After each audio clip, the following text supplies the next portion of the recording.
Kid got a Can you take a haircut. picture? Someone sent it to my daughter. She's losing her mind. And I'm What, doing you? this shit. Yeah. What's up, Sean?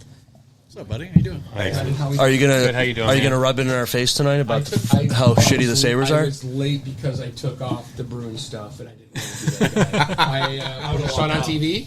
I don't know. Okay, I was there. They played after the first. Yeah. Yeah, they were there. Okay. They were in the locker room greeting the. Oh yeah, Sabres. they were greeting them showed as they're that, coming too. out. Yeah, they showed that, Like, too. You see, I also high-fived every one of them. Yeah. oh Make sure really? you got Oh, that's everyone. cool. I was talking. Obviously, can't make him out, but Yeah. I'm like, oh, he's there. I know he's there. Yeah.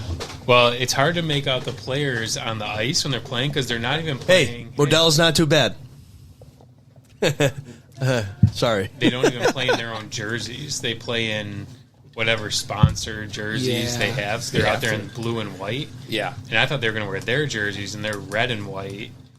And I was like, they came out, and I was like, well, luckily my son's a goalie, so I know which one You he know who is. he is. Yeah. Oh yeah. But I was looking for him out there. I was like, oh yeah, Yeah. great game. That game was terrible. It was fantastic. to watch. Oh my god. It was getting pretty fun in the stands in the third quarter or the third period. I'll tell you that. It was.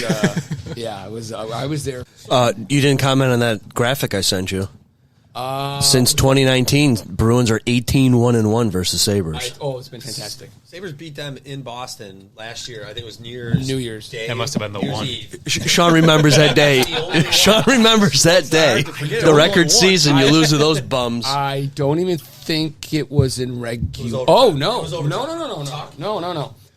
No. So that game that they lost straight out. Yes, it was overtime. But the last regulation Buffalo Sabre victory was COVID. They had come back with 4 home games, so it was 21. The March before everything shut. Are we live? Are we on this? I'm just recording Okay. BS in case I get anything good out of here. Yeah, the March before it shut down, I was taking my daughter my first game. It was going to be her first. She was 8 years. I was taking her first game. We had tickets for the 15th, and the world shut down the 13th. So okay, 4. They bringing fans back. Put down $300, whatever, for the tickets. 1,200 people. They were way out of the playoffs by then. The Sabres are way out of the playoffs. It was the last game. That's been the Sabres for 15 years. It was Sabres Appreciation Night. Okay, so I'm there. The whole section is my daughter and I, because there's only 1,200 people Right. they're allowing. There's faces of people. Yeah, I remember Oh, yeah. that. Great production. And there's all this Sabres swag. My daughter, I snuck a Bruins jersey out so my daughter could wear one. And the Sabres light up the Bruins. 7-4. Tuukka Rask in goal. I'm like, Playoffs? what? You kidding me? What just Playoffs? happened there? And that was the last regulation win remember the that. Sabres had. So there was like a ton of Bruins fans there. There's always is. I couldn't. Is it like a case like Toronto Yeah. where it's like hard to get a ticket in Boston, so it's worth it traveling to? Minute, right around the block. All right, we'll get this going here. We'll start right about now. Playoffs? Don't talk about it. Playoffs? You kidding me? Playoffs? This is a Kmart production brought to you by Doug's Chiropractic and Empire Towing and Recovery. Listeners' discretion is advised.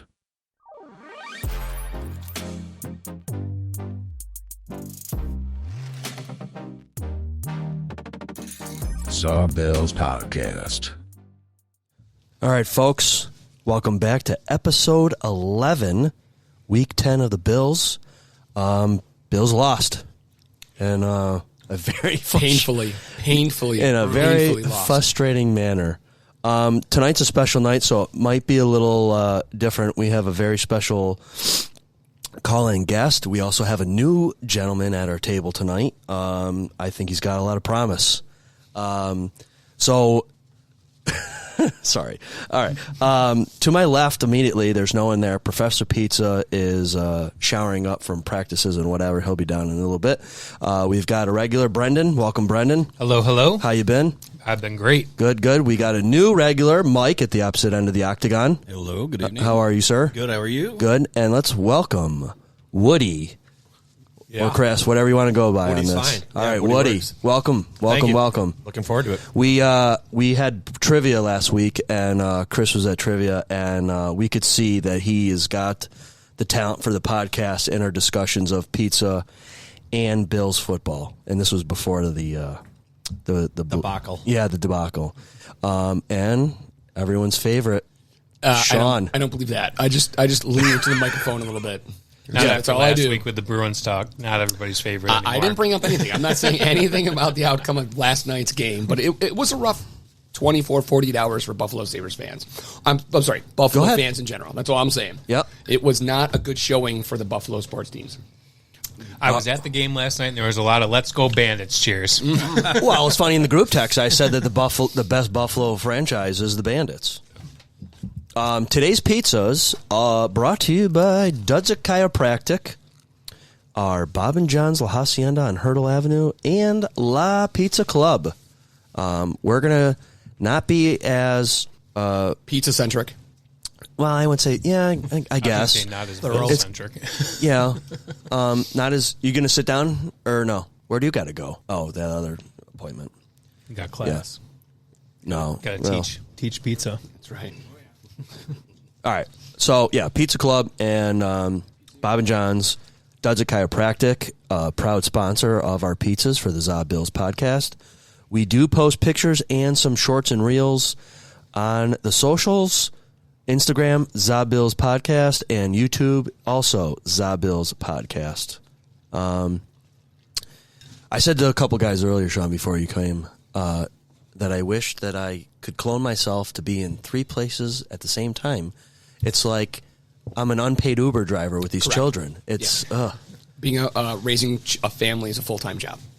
I mean, that's just what it is. You know, whether it's taking them to hockey practice or school or music performances or clubs or doing homework, it's a full-time job. The day they get their driver's licenses and have their own vehicles is a wonderful day, I promise. I promise. Just next up from the no more diapers days, I'm sure. Absolutely. Yep. I forgot which slice is which, but one has definitely got a little more flavor than the other one. Yeah, I would agree with that. Both are really good cup and char, though. Very spicy. I think this might be the spiciest pepperoni we've had in this entire series. I think so. The sweeter sauce is definitely the Pizza Club. Well, one of them I called in and said just a large cheese and pepperoni, and then the other one gave me like 17 options for sauces to pick.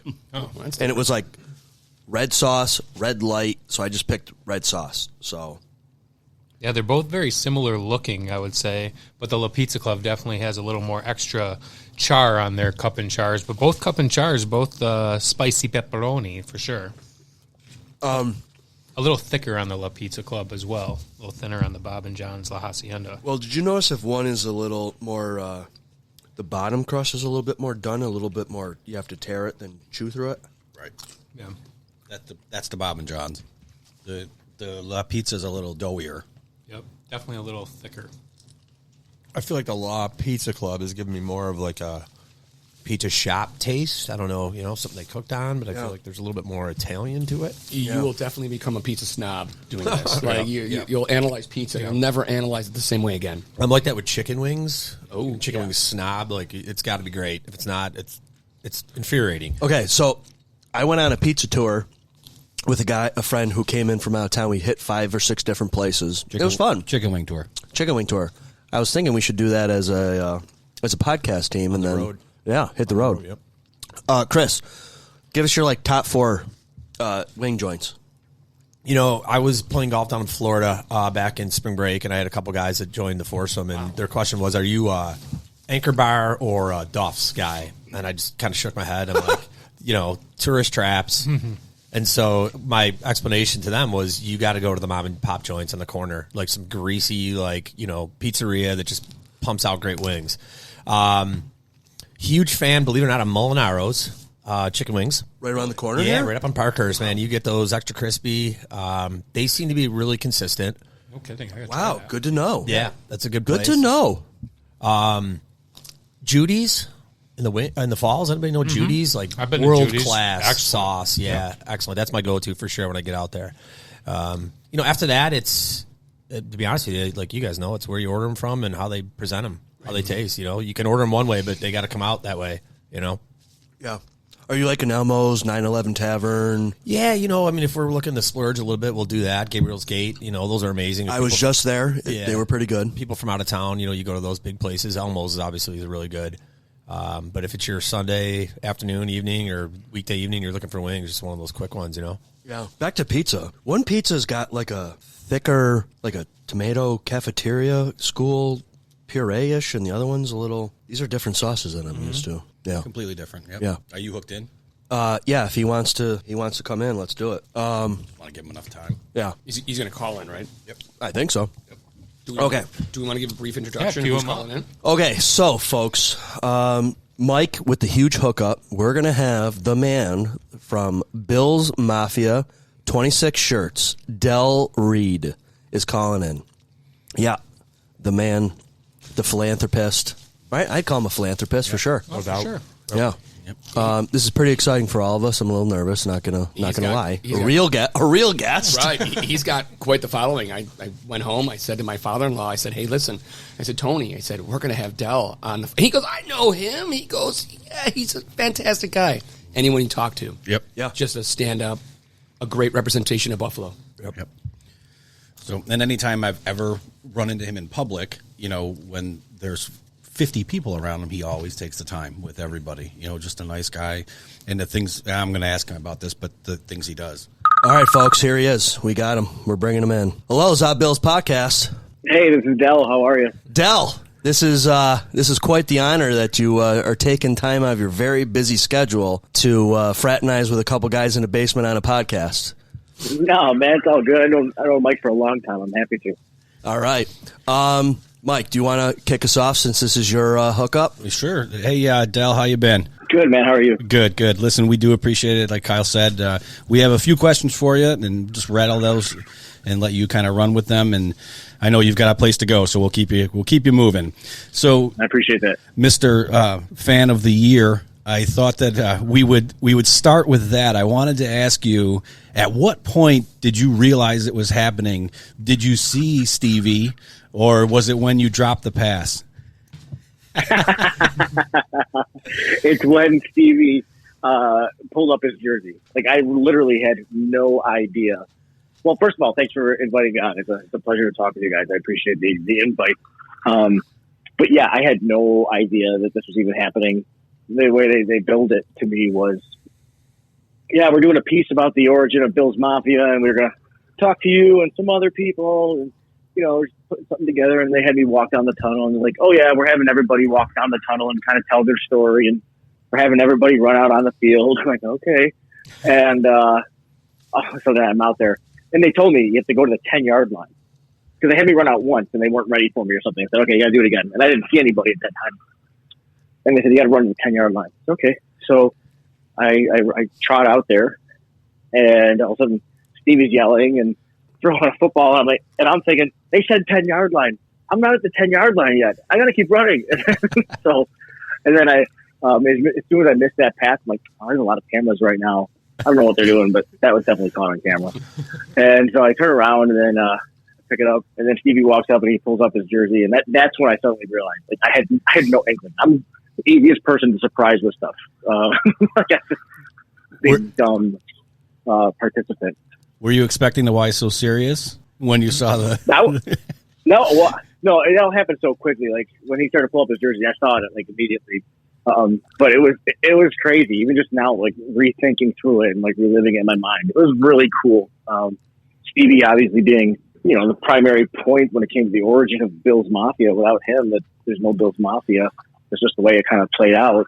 So for the Bills to be thoughtful, and I've gotten to know Stevie a little bit over the past several years, especially since he's retired. But for the Bills to thoughtfully involve him in that just made it really special. I think I hugged him. I think on that video they got like twice. I think I hugged him like 15 times.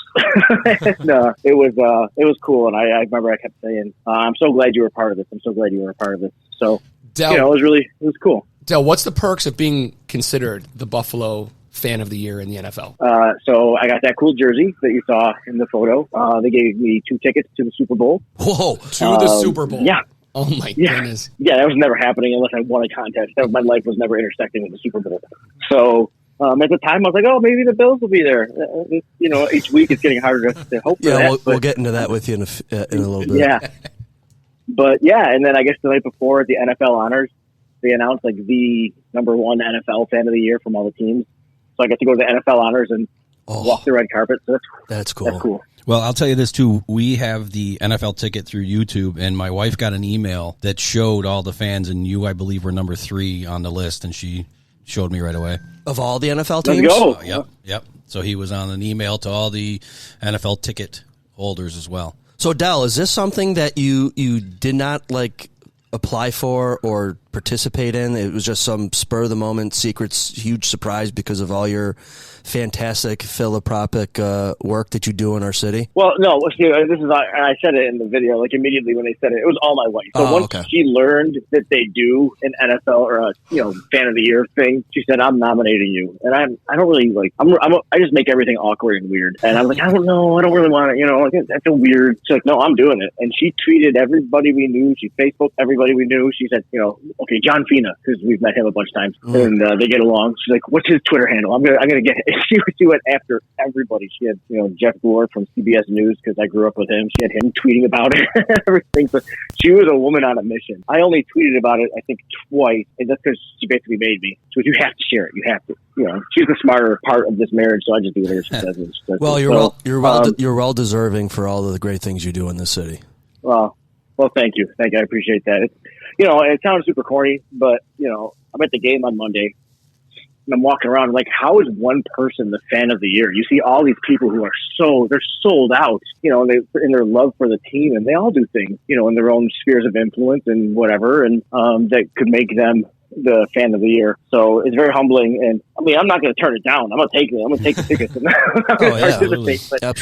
But it's something. It's special, but it's something that really is shared by so many other fans. If you break down what it is. Listen, you mentioned it a couple times, the origin of the Bills Mafia. And tell us about that. How did that all? I can't be a commissioner in my own fantasy football league, let alone do what you did with the Bills Mafia. So how did that come about, and how did it explode to what it is? Yeah, so I mentioned Stevie Johnson dropping passes and stuff. So he dropped a potential game winner against the Pittsburgh Steelers. Oh, that was in the end zone, wasn't it? In 2010. And the next day, Adam Schefter retweeted his tweet. And, up to that point, we were kind of loving on Stevie, Bills fans in general. And it was the week after the Why So Serious game. And, as Bills fans, we're kind of, back then, we were starved for any kind of attention, anything, and it just felt like we had a lot of the same kind of players over and over again, just a bunch of, Jags, just the guys, and then to have somebody like Stevie Johnson come on the team, such a magnetic personality, I think fans fell in love with him immediately. And I always say that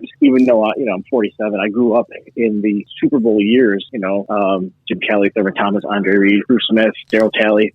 Stevie's my all-time favorite Bill. I'm not ashamed to admit it, So anyway, tangent there. But so we're all loving on Stevie. The next day, Adam Schefter retweeted his tweet. Back then, nowadays, if somebody retweets a tweet that is kind of, that other fans have, or other people have retweeted, you don't really notice it. Back then, it was very obvious. It was kind of funny for Adam Schefter to retweet something that was a day old. All the news, everything that's new, flows through his Twitter account. So Bills fans, being the super sensitive bunch that we are, piled on Adam. And I would say, I promise we weren't being nasty. We were just teasing him. And he ended up blocking a bunch of us. So I tongue-in-cheek referenced us as the Bills Mafia. It was ooh, we're so bad because national pundit is blocking little old fans like us, for teasing him. And the name Bills Mafia just stuck around, and other fans began to use it, and then players started to use it. And, my co-founders, Bree and Leslie, who are two of the other fans that we were joking around with Adam and all that, we saw the opportunity to do something positive with it. And we decided we were never going to make it about ourselves. We were always going to use it to lift up the voices of other fans and to basically celebrate the love we have for the team. And so we did, and then kind of caught on. And not too long ago, you struck a deal with the Bills, right, for the copyright of that? Yeah, I think struck a deal is probably too strong a term to use, but they basically contacted me and said they were going to adopt Bills Mafia as the name of the fan base. Basically, they were going to apply for a trademark, and they were going all in on it. And basically, they gave me the opportunity to be a part of that. In terms of promoting it and everything, and those early days of 2020 was when they took that over. And it's been a great, I guess relationship is the term. Feels a little strong. They've been great to work with. A lot of people think that I sold them the, Bills Mafia. It wasn't mine to sell. It had the team name in it already. Right. So, people say, you should have trademarked it. I can't trademark Bills Mafia any more than I can trademark McDonald's fans or Walmart dude. You know, it already has a name in there. Well, and I've known you long enough too that I know it's not about the money to you, and that actually segues me right into 26 shirts. And you and I have had conversations in the past, and you've told me to what extent that you've grown in different cities, and I'm sure it's more at this point. So why don't you give us a little background on 26 shirts, how you started, and where you're at and the cities you're in, and do you have a dollar amount, how much you've raised for families? Yeah. So in 2013, I had the idea to sell a different shirt every 2 weeks to help a different local family in need. I was going to do it for 1 year. That was it. And 26 shirts, 52 divided by 2 is 26. So that's kind of where the weird name comes from. And it just, again, it kind of took off with fellow fans. And we quickly did a second volume, and then eventually became my full-time job. We were in 3 other cities at one point, Cincinnati, Pittsburgh, and Chicago. But we've actually brought it back down to just Buffalo. In 2020, so much caught fire here in the city for us with the Blue Jays playing in Buffalo. Even though fans couldn't attend the games, people were so excited that they were playing here in Buffalo. We did a shirt about it, and at the time it was our biggest selling shirt ever. And right on the tail of that was, the Bills' greatest season that they'd had in years at that point. And so we just expanded like crazy, and we decided that it was time to just really focus on Buffalo, because the other cities were always taking so much attention. We weren't really quite having the impact we wanted to. And so right now we're in Buffalo exclusively, but it's working for us. And maybe someday we'll go back into other cities. We're not there right now in terms of thinking about that, but it's been great. We're currently at $1.86 million that we've been able to raise through That's incredible. T-shirt sales. That's amazing. And you wonder why you're fan of the year, Del. Well, I always say that it's not the Del Reid show. This is something that other fans have adopted and bought into and embraced. We can design all the different shirts we want, put them on the internet. If people don't buy them, if they don't believe in our mission, nothing happens. And so it really is something that it is a community accomplishment. I'm blessed that I get to be the spearhead of it, but it's a community accomplishment. And you are the face of that, though. So it may not be to you, as you said, at the Del Reid show, but you are the face of it. And I want to share 2 quick 26 shirt stories with you. I bought the I'm Just Here to See Jack shirt a while back, and sorry about that. I got it in the mail, and that night I had a meat raffle to go to, so I wore it to the meat raffle, and 2 other guys had it on the same night, so that was pretty funny. We took a picture together, right? And then I just saw this today on Twitter. I don't know, maybe you saw it, but I can't see who this girl is, but JORN820 on Twitter said, when you're wandering Epcot in your 26 shirt, and you have to help people find the website so they can order their own. That's pretty cool. Right? That's awesome. I didn't see that yet. Yeah. She's a sweetheart. I know her. She's awesome. Okay. Yeah. But that's cool. I didn't see her tweet yet. I'll look that up after we're done talking. She's awesome. Thanks for sharing that. That's really cool. Yeah, it's good stuff. Very humbling. So the last thing that I wanted to talk to you about. Did you want to ask him about the designs? Well, I did some Wikipedia digging on Del here, and it looks like he was a leader in a youth group at a church and worked at Roswell for a little while. That's true. I'm on Wikipedia. I didn't even know that. You should be on Wikipedia, but a mutual friend of yours and mine named Steve Lapsley. I told him that you were coming on our podcast today, and he was very excited, and he gave me a little bit of background on you, and I thought it'd be funny to pretend that I went on your Wikipedia. You should have one. Yeah, I don't think it's necessary, but you did surprise me there for a second. Yeah, I think that's cool. Steve, that's awesome. He worked for us for a little bit. Yeah, that's not how I know him, but he was a friend that I needed some help shipping shirts, so I hired him on for a bit. Yeah. I've known Steve for 25 years. Steve went to high school with Sean here on the show, and he went to high school with my wife. Ken Maurice graduation year 2000. So Steve Lapsley and Sean Lapsley. And we know the brothers and the whole family. Yep, the Lapsleys. Yeah, good people. Good family. I do have a question about 26 shirts. A friend of mine, I guess, submitted a design to you, and it sparked a question that I have. How does the whole process work? Do you have artists on your staff who are brainstorming designs all the time, and then you pair them up with families that send you stories that you then choose who you want to help out? Or is all the designs all fan submitted, and how does that whole process work from pre-designed to roll out to the charity? Yeah, so families reach out to us for help and assistance. We have about a 4-month wait list right now, 4.5-month wait list, Good problem to have. which sucks, you know. Yeah, we don't even do it every 2 weeks now. Now we do it every week. They overlap, these 2-week campaigns. Just try to rifle through and help as many people as possible. But yeah, family will reach out. We'll put them on our wait list. And the wait list is a mix of first come, first serve, but it's also blended with priority of need. So, you know, if somebody's in a dire situation, we want to help them as quickly as possible. So sometimes they'll get bumped up a little bit, you know, sooner than normal. But, you know, it's primarily first come, first serve because we want to be fair about it. But we also want to be thoughtful and considerate at the same time. So, yeah, so that's how that works. We do have Josh, our creative director, our longest tenured employee at this point. He does probably 80% of the design. We just hired on Leanne earlier this year. She works under Josh, works with Josh, and she's contributing a fair amount herself. She's bringing down his percentage, you know, week by week. And we also do work with freelancers. And so we really want to involve the community in our efforts as much as we can. Like if we can involve the community to help the community, if we can be that conduit, I mean, that's a great blessing to be able to play a part like that. Right. So we'll work with freelance artists as well too, and we pay them $1 for every shirt submitted because we're not here to take advantage or anything like that. So if a shirt does well, they do well. But it's there was one other part of your question I'm forgetting. I apologize. But so we sit around and we think about we all brainstorm ideas. It's not just our artists, you know. Sometimes fans will submit ideas. Usually they're terrible. No offense to all there's some diamonds in the rough. I joke because most of my ideas are terrible too. But we all kind of brainstorm in the office. It's kind of like an iron sharpens iron kind of thing. So someone will have an idea and another person will kind of riff off of that. And maybe a third person can kind of help bring it home. You know, it's a real collaborative effort.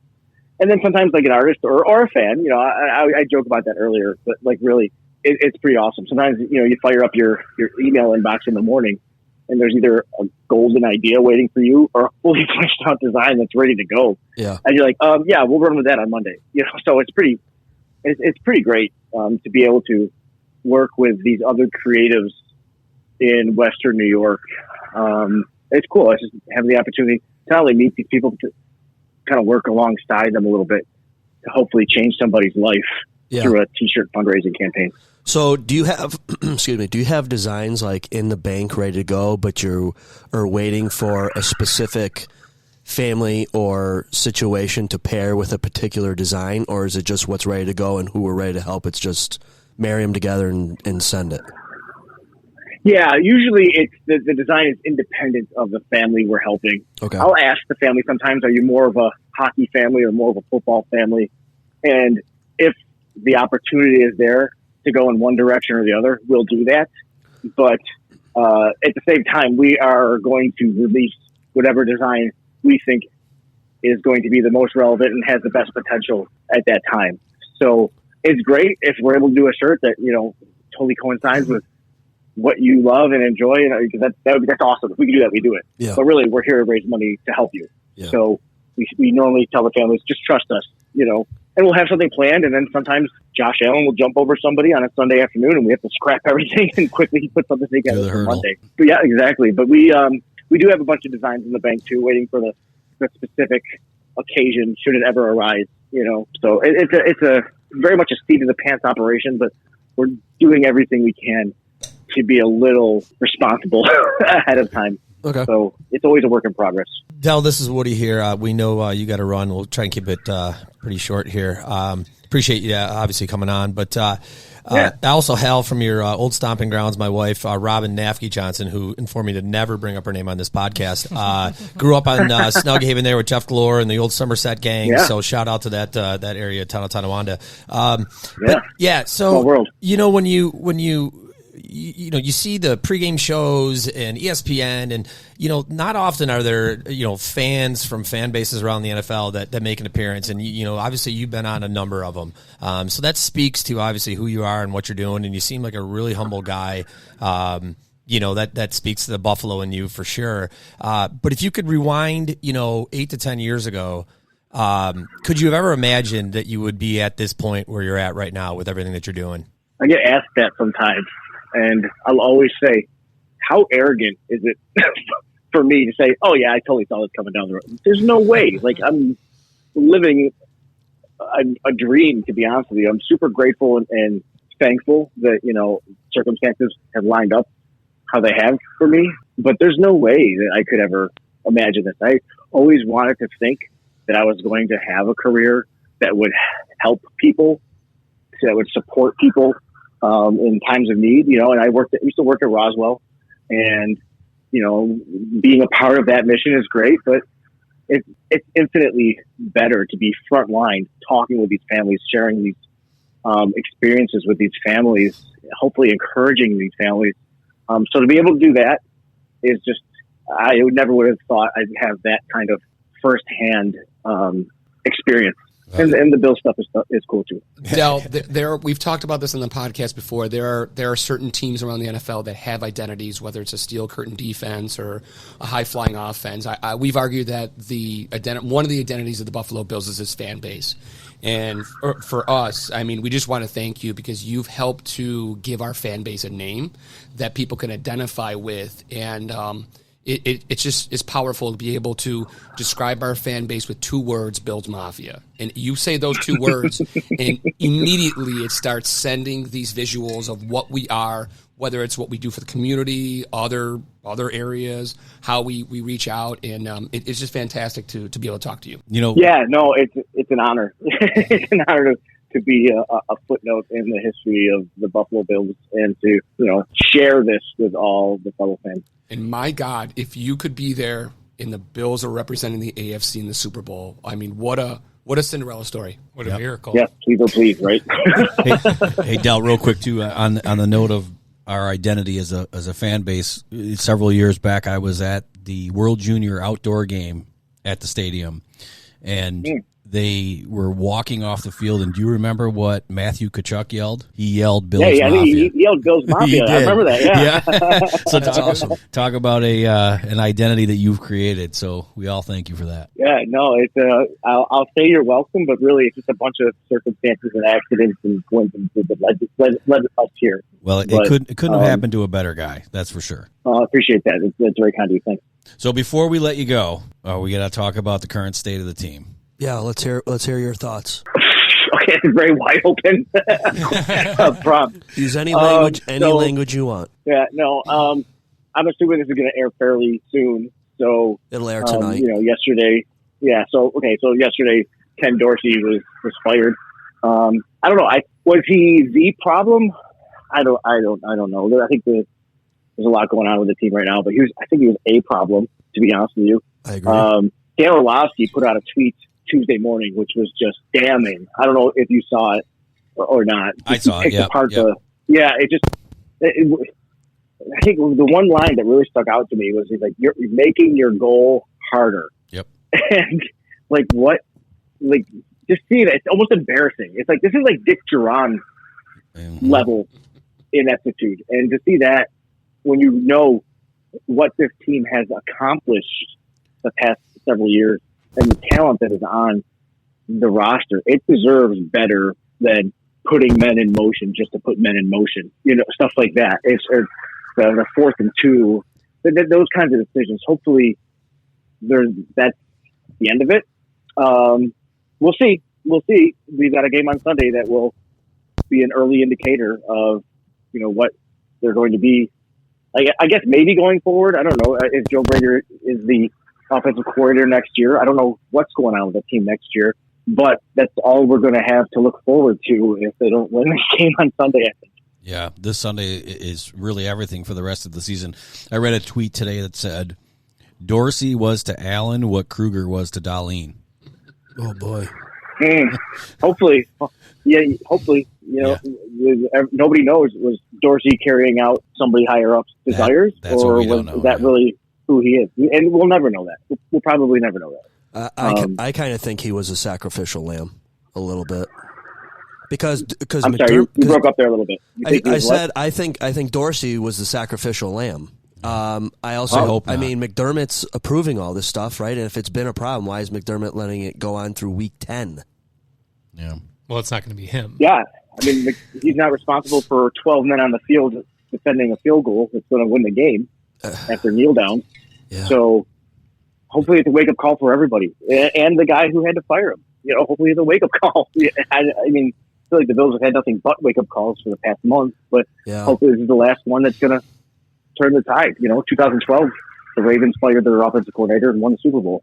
Yeah, so, Yeah, because I'll tell you what, Del, I am tired of watching drought-era feeling football here. Ugh. That's what it feels like. Just like a first down just seems so far away, or marching down the field being at the 10-yard line, 11-yard line, which is what it felt like they were at the whole game on Monday.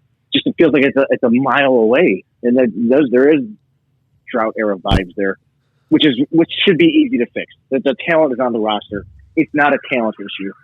Hopefully this Sunday they show up and they hang 40 on this defense. That has given them a hard time as of late too. So there's a lot going on. Every week we do our picks on the podcast, and every week I've said 31 or higher. So hopefully this week it actually happens. So, hey, real quick before we let you go, I know you have to go to the concert tonight, but you've known me long enough. You can tell me no, but I want to put it on the record now. If you will do it, we'd love to have you back on after the Super Bowl so you can tell us about the experience. What do you think? Oh, I'd be happy to. Yeah, for sure. Anytime you guys want to extend an invite on game. Let me take it a step further. I know you're very, very busy. I know you love Buffalo pizza. We would love to have you here in studio to actually critique the pizzas with us and do the show, if ever possible. So, Del, the one thing that Kyle asked me to do and I did not do with you, so I'm going to do right now, is it's called За Bills Podcast because we do a pizza review and then the Bills review. So next time maybe you can do the pizza review. That'd be great. I'd love that. I've never wanted to turn down pizza well, or wings or whatever. Tonight we had Bob and John's La Hacienda on Hurdle with La Pizza Club.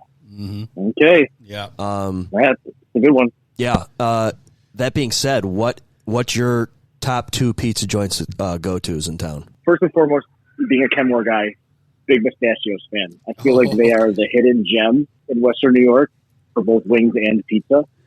And secondly, and this is going to sound like I'm a shill because they're a sponsor of 26 Shirts, but it sound crazy. Crosby's actually has really good pizza. We've said that. It's really good. Like people are like, oh, whatever. Like you haven't tried it. It's good. They have a good breakfast pizza. Yeah. All right. Yes, they do. I mean, absolute last thing, Del. Absolute, and we'll let you go. What's your call for Sunday? The Bills, they have to win, so I'm going to pick them to win. Okay. They have to win. If they don't win, then all the rest of our guesses at the end of the season don't matter. Well, they'll be sitting in third place if they lose. Right, with the Jets, right? That's a tough pill to swallow. Yep. Third place in the AFC East with Jets ahead of you. I don't see how they get another division, another conference loss, and pull this out. I just don't see it. Yeah. Well, we'll see. I hate it. Just seems so final. They got to win this game and then somehow get to the bye. Yeah. Right. Yeah, Joe Brady's got a After tough the task. Eagles, right? It's the Eagles next, right? It's the Right. Jets and then the Eagles. Jets and the Eagles, then the bye. Yep. Cakewalk. They can somehow win the next two games and get to the bye. Joe Brady's going to have a tough 4 days. Yeah, welcome to the NFL here, bud. Yeah, welcome. Welcome for to sure. Buffalo. Del, listen, thank you. Thank you. Thank you so much. It's been a pleasure. Thank you, Del. I thanked you, I think, 4 or 5, 6, 10 times on the text, but I thank you. Thank you for coming on, and I will follow up with you post Super Bowl, if not sooner. Sounds good, man. It's a pleasure anytime. All right. Thank you. All right, take care. Take care. Go Bills. Go Bills. Bills. What a good dude. I don't know about Solid everybody. Buffalo guy. That was awesome. That's cool. That was very cool. That was fantastic. He is exactly how he's described by anybody who's ever come in contact with. Super humble. I took the words right from me, Chris. Just a humble guy. He understands. Just a fantastic representation. I don't know if there's a better person out there to represent Buffalo on the largest stage in America than Del. And it was fantastic. He came on and did this mic. Fantastic. Great job of the hookup. But Dude, that was awesome. I've never talked with him personally, but just listening to him, he is grounded. That's probably the best way I could describe someone of that nature. He's, just discussing what comes of being a fan of the year. In a fan base that's mainly known for its fan base. And he's the guy. He's the king in this fan base. And he he acts like it's just another day, and it's just fantastic. Just a fantastic interview from a great representation of Buffalo. And I mentioned this prior to him coming on to you guys, but he's been so busy since Fan of the Year, so busy, and for him to take the time with us, I can't even explain how much I appreciate it from him. Right. Speaking of the schedule, Jets, Eagles, Chiefs, Cowboys, Chargers, Patriots, Dolphins. That's a tough one. It's the gauntlet we've been waiting for all season. I don't think any of us expected that the Bills would be entering that gauntlet. Yeah, going into this. But yeah, they have their work cut out for them. Okay, so let's do a clip or two to start this off. Yeah. Okay, so Mike, I was you got to make this face look pretty good for radio, right? And I'm a bald guy. You're a bald guy. I was hoping Skip was here. He's a bald guy. Some days I wish I could skin graft the skin off my ears onto the top of my head. Am I the only one? Yeah. Am I? No, it just feels like the hair grows faster in on my ears and in my ears than my fucking head. Yep. It sucks. Well, it sucks. For this part of my head, it does. I got the horseshoe or whatever you want to call that thing. Yep. So all right, I guess let's get back to a little formality here with the pizza. We got a little, sidetrack with Dell, but Brendon, give us a quick thanks for having me on. He probably should have *67'd my phone because I might shoot him. I'll send him I'll send him the link and stuff a little bit later, okay. And then I'll promise I'll leave him alone. I swear, Del, I'll not bother you. All right, hey Brendon, can you reach over there and hold up those pizza boxes with the pizza? I just want to make sure a little look-see. Yeah, I need a reminder. We got Bob and John's here, established 1972. So that's correct. That's, I remember that one. 51-year-old pizza place on Hurdle Avenue. Solid pizza box representation right there. I think. That's some great artwork. Honestly, when do you ever see that? Yeah, but not to be beat. Yes, explain what you learned. What happened tonight? La Pizza Club. That's a fun logo. Actually established 1976, so very close. I actually picked up the pizzas on Hurdle Ave tonight. I open it too. I picked up Bob and John's La Hacienda first, and the La Pizza Club is about, 500 feet down the road from them. So I said, well, I'll just go grab that and then run to my car because Hurdle Avenue is not great for crossing the street or parking or really anything besides the nightlife. So I walked into La Pizza Club with the Bob and John's La Hacienda box. Bold move, Cotton. Yeah. And they said, "Oh, looks like you're already all set there." And I said, we do this podcast and we compare two Buffalo pizzas and talk about the Bills. And so the guy was very curious about, I don't know if he was a manager or owner, but he kind of said, Bob and John's, they're good. We've both been here. They've been here 50 years. We've been here almost 50 years. He's like, but they didn't give you any coupons. They just kind of tried to sweeten the deal with some coupons and stuff.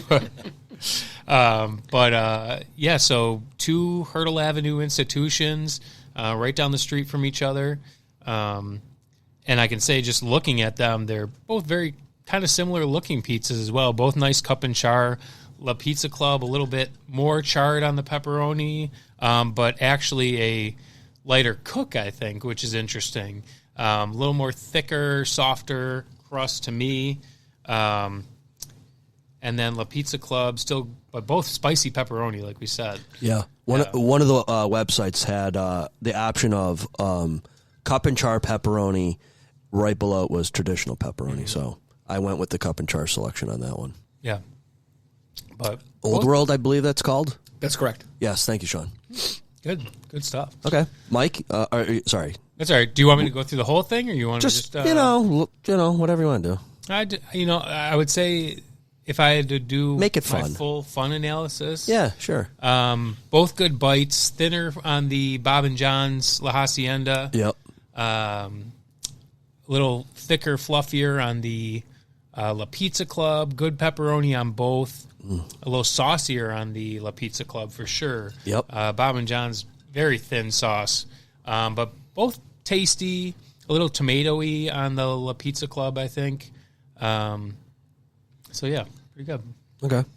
So if you were to, order again, which one would you order from first? Tough one. I think, to me, I like the La Pizza Club cook better. I like the crunchy char on the pepperoni. I like I don't know if I love the sauce, but I like that there is more sauce there. So that kind of won me on that. Yeah. And I do like the softer crust. It wasn't a bad crust on Bob and John's La Hacienda. It was nice, but the softer crust to me kind of won me over there. Yeah. Okay, Mike? You're going to save me a whole lot of time. Literally everything he said. Perfect. The only thing that I disagree with, and not that I disagree with, but I really did like the sauce on the La Pizza Club. There was a lot more of it. I liked the taste of it. So they actually, on the old school system, won my vote. So, yeah. And La Pizza Club is fun to say. Yeah. Okay, Chris. Woody, our first pizza review. Yeah. You know what? I agree with Brendon. Both good tasting pizza. Yeah. I think I'd order from both. As I mentioned before we got on tonight, that I thought La Pizza gave me more of like a pizza shop kind of taste. Could have been the sauce. I felt like La Pizza had a little bit more of a kick to it, and I'm intrigued if they had a spicier sauce, what that might be like. I'm not sure if that was the one that gave you the stop sign or if that was Bob and John's on the ordering of the sauce. The options were red sauce or red light. Yeah. LITE. Okay. So I mean, if I was to lean one way or the other, I think La Pizza was probably my choice. Nothing against Bob and John's. I mean, if I ordered that and had that with my family, I would have been content with it. But I think I would lean La Pizza, to be honest with you. Okay. So, Sean, before I get to you, we've had two different La Hacienda pizzas technically here. So let's hear these. Before you go, forgive my ignorance. Is there a relation? I don't know. I don't know either. I don't think so. It but is I'm a not common sure. name for pizza places. Yeah. Okay. I mean, is that Italian? I don't know. yeah. What is that? What does that mean? What's here? Let's ask Siri. We'll have Siri get to that one. I did what I could. What's La Hacienda mean? Okay, I found this on the web for what La Hacienda means. Check it out. Okay, this is a Spanish term for large estate. Okay. So it's the estate of pizza? Oh, okay. Bob and John's estate? Somehow Spanish is mixed into it now. There are a number of La Hacienda pizza joints, so they have adopted it. But I did what I could to try to keep the La Hacienda vibes out. I didn't want to be biased like I was for the original podcast, so I wanted to give this one a fair shake. I thought the La Hacienda Bob and John's, I thought they had the spiciest pepperoni we've had in this entire 10-part series. I thought they're... Okay, so different from Amherst Ale House's best pepperoni. That was good. This one was the spiciest one I've tasted. Okay, spicy. I'm not gonna crown it the best, but okay. Almost every single category we go over, from presentation, cook, and crust, was identical. The only thing that separated these two was cheese sauce toppings, and it really was a 2-to-1 vote. I gave the cheese and the sauce to Pizza Club. And the reason why I did that one is I like the extra sauce. You get an extra sauce, you have an opportunity to break off the crust, dip it into the sauce if you want to go that route. But I did enjoy the actual sauce with the Pizza Club. And they took over the cheese, too. I thought that was close, but they have the 2 points. I gave Bob and John's the 1 point for the toppings, so the spicy pepperoni, which I did enjoy. That is my review for the two pizzas. Once again, another good representation of Buffalo pizza. Mm-hmm. Either one you're going to be happy with. There's no difference, but we do like coupons. We love the coupons. Do love a coupon. And yet we hardly use them when we get the pizza. Do not tell our sponsors that. When I went on to La Pizza Club's website, no, which one was it? I ordered off of one and I called the other. This is what Bob and John's looks like, if that helps you. Nope, not that site. Okay, so La Pizza Club, I go on their website to try to order it online. Like I've said many times in the past, I like to pre-order. Yeah, that one. So they have coupon. They have if you hit the 3-line drop down, you got coupons there. I was like, hey, can I qualify for that $2 coupon if I call on the phone? I didn't even bother, but whatever. Your hatred of La Hacienda wasn't deserving, which I know that you kind of redact that now, but I don't. No. I fully embrace the hatred. well, I mean, they've showed me the door. They're like, Redact. you're not welcome. They didn't really say that, but Tonawanda I kind of hide my face a little bit. Yeah, Tonawanda La Hacienda. I immediately went to the bias specter just with the name La Hacienda, and I was like, nope, treat it fairly. Okay. Give it its just due. But yeah, I will tell you, there were elements of the La Hacienda that sort of tasted like La Hacienda and Tonawanda. So I'm like, this one's definitely La Hacienda, but I don't know. I was just going to say that besides the Domino's, who we will have to give another shot, hand-tossed this time. Rob said. With the coupon and ordering on the app to save some more money. Right. We have yet to have a shitty pizza besides that one. Right. Even the frickin' Domino or the Domino's in the Little Caesars. I got to disagree. That was that. Those was that. So that The was Papa John's is bad. Yeah, I didn't Little like Caesars that. is all right. Yeah, We're spoiled. You know this. We're spoiled by the pizza places we have here. The chains don't really stand a chance. When I spent time in Denver, not to interrupt you, sorry, when I spent time in Denver, Colorado, that's all they had to order from was Papa John's and Domino's. That was their Sunday football watching pizza, and it made me realize we don't. We take it for granted. What do we have? Every other 700? street corner. A chance to get a good. Some on the same pie. street corner. Unreal. Yeah. The word you're looking for is spoiled. Yeah. Right. Yeah. So, you said that you've not had a bad pizza yet? On the podcast. Yeah. What are you going to hit me with? Forgive the reference. Yeah. I don't remember the name of the movie, but I just remember the line. Okay. Pizza's like sex. Even when it's bad, it's good. Yeah, right. It's true. Yeah. Sean, you're okay. No, Yeah, you're always I don't winning know with what the pizza. movie is, but You're always winning with pizza. Pre-podcast, we had talked to Chris here that, like, listen, once you do this, like, full-time, where you come on here, you become quite a pizza snob. Well, you nitpick the little stupid things that you would never think about nitpicking. You know what I mean? It does kind of. But that's the life of a pizza, man or woman. Absolutely. Got to call. Okay. So I enjoyed both pizzas. They reminded me of. I mean, Del brought it up, but I mean, these pizzas reminded me of Mustachios, Amherst Ale House. It's like cookie cutter, like, you know what I mean? Like, a lot of them taste the same in a good way. Yeah. You know, like, I mean, if you had these, if we actually did a blindfold taste test, and you put these two, Mustachios, Amherst Ale House, who else is, and you put them all out, and you took a slice from, like, you probably would struggle to figure out who's whose. I think we should do that one time. I think we should. I think we just do a blind taste test. I'm going to come out end of the year. Yeah, maybe the end of the year. Holiday party. I think that's also why, like, every neighborhood has, like, their own pizza joint. That you're like, oh, where do you go? And, like, most people are just like, oh, well, I just go to this place because it's right by my house. Right. Because so many are so good and similar. Also, right. It's like that's like me with Geno's. Sorry, Geno's, I have not had you in 11 weeks because we're podcasters now. Professional. What an excuse. Hey, that's a good one to have. Well, I go get my hair cut right next door, then I grab a slice. You don't have that problem. Yeah. Well, tell Gino that I'm still thinking of him. If and when Del comes on to be live on the show, I'm going to step up the game that night, and we're going to get pizza and wings from both joints, and we'll go all out on that night. Back to these two. Very similar pizzas. I liked them both. Both cup and char was good. Both ample amounts of cheese. Both cooked well. One was a little softer on the bite. One was a little thicker on the bite.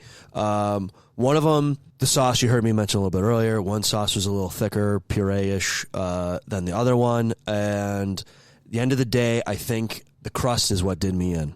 One of the crusts was not what I like, and the other one was. And for that, I think I am going to go with Bob and John's. Nice. Wow. Yeah. Okay. It was. The other one was like I hate to say the word, but a bland crust. I don't know. If I had blue cheese, wouldn't make a difference, but we're not doing blue cheese down here. So, okay. Professor Pizza texted in, and he said, where is his thing? He liked La Pizza Club better and wants to make sure that everyone knows how much he loved those pepperonis. Yeah. He does love a good pepperoni. He does. Okay. So enough of the pizza. I didn't keep track of that real quick. I think it was La Pizza Club all around except for you. Okay. All right. That's easy That's why I enough. didn't keep track of it. Okay, so let's get to the big news of the week besides the Bills losing because of 12 men on the field. I'll ask this question before we go into this. Whose fault is that? Other than the players who should be on the field goal block team and should know, oh shit, they're kicking a field goal, I got to get out there.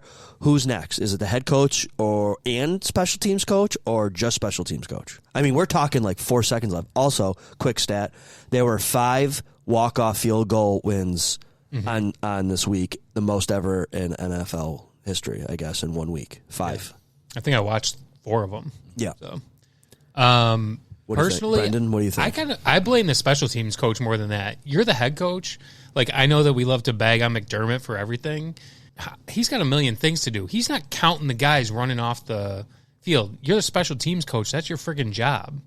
Like, That's your only job. and there was a comment on here. It's funny you brought that up first thing because I actually looked up just to see who the Bills special teams coach was. Smiley.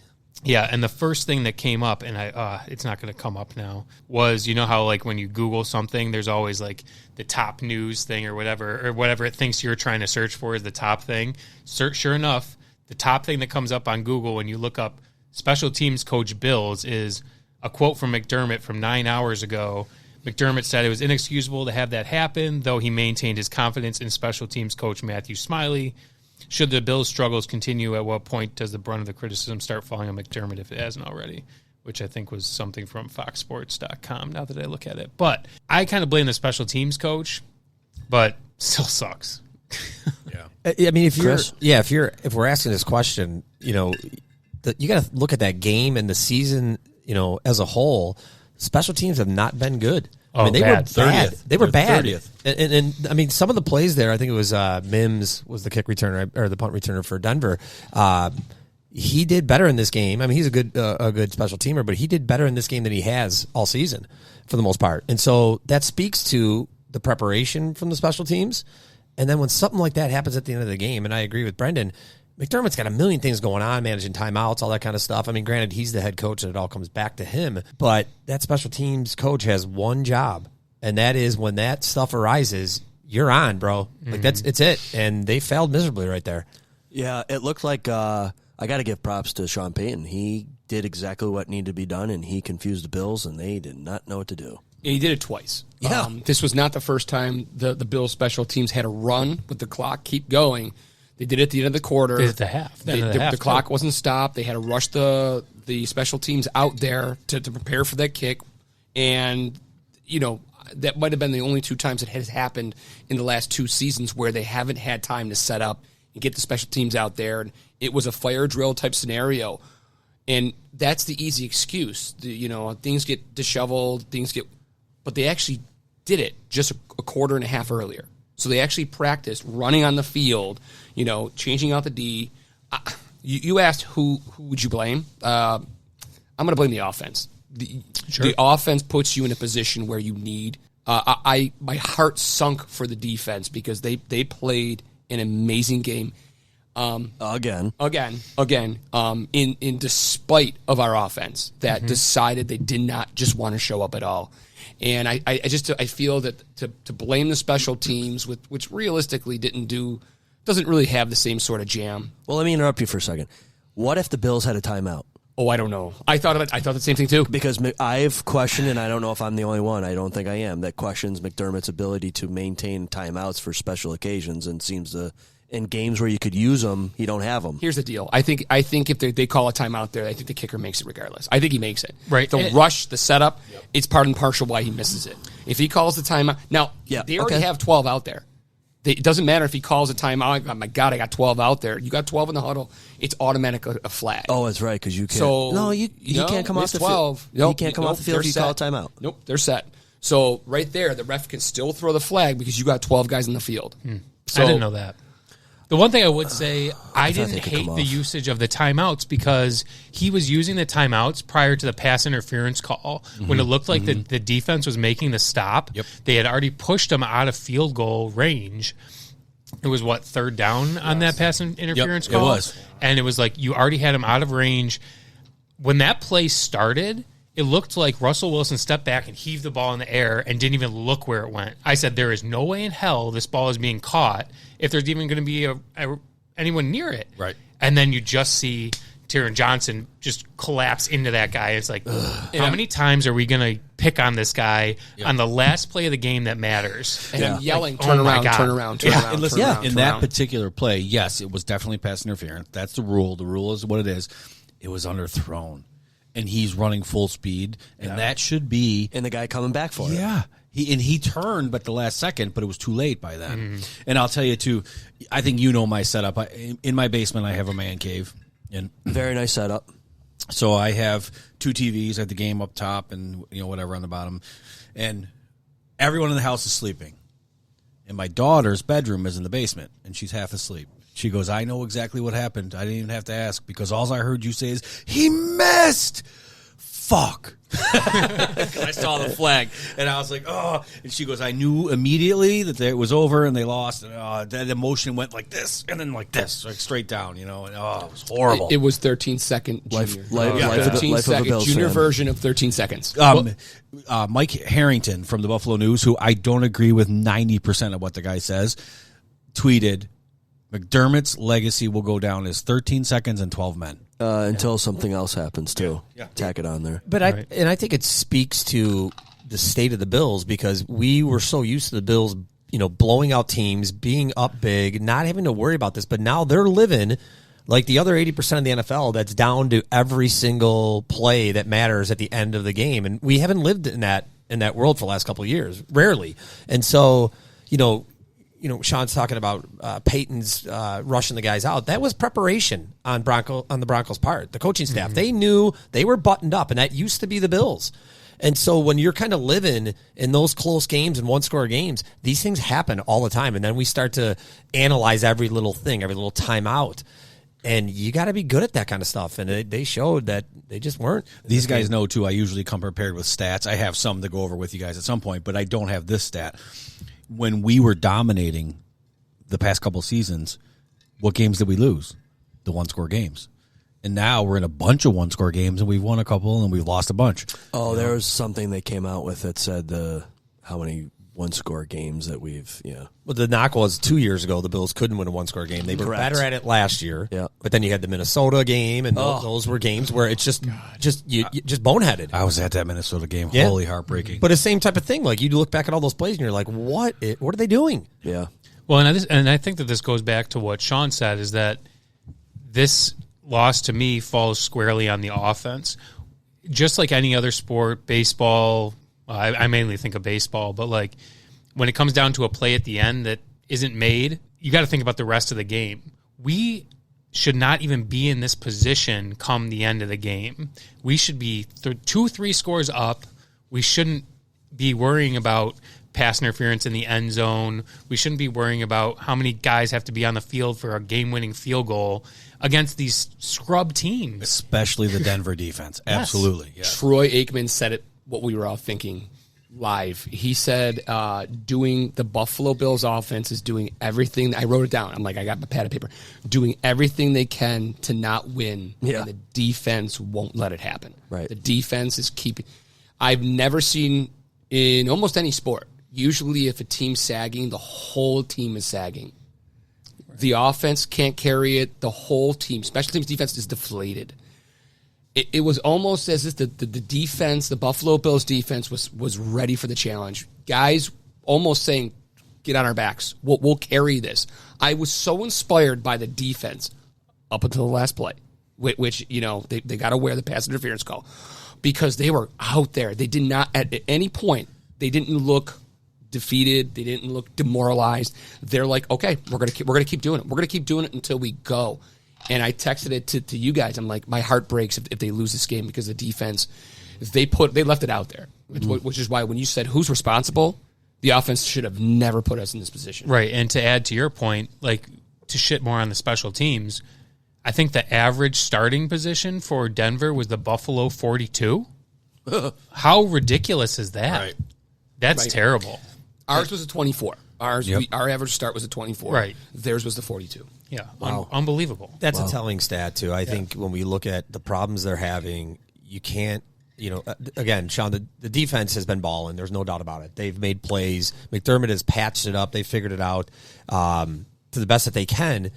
But yeah, I mean, they're having a hard time getting off the field on third downs, and rightfully so. And eventually they do get off the field, but the field flips.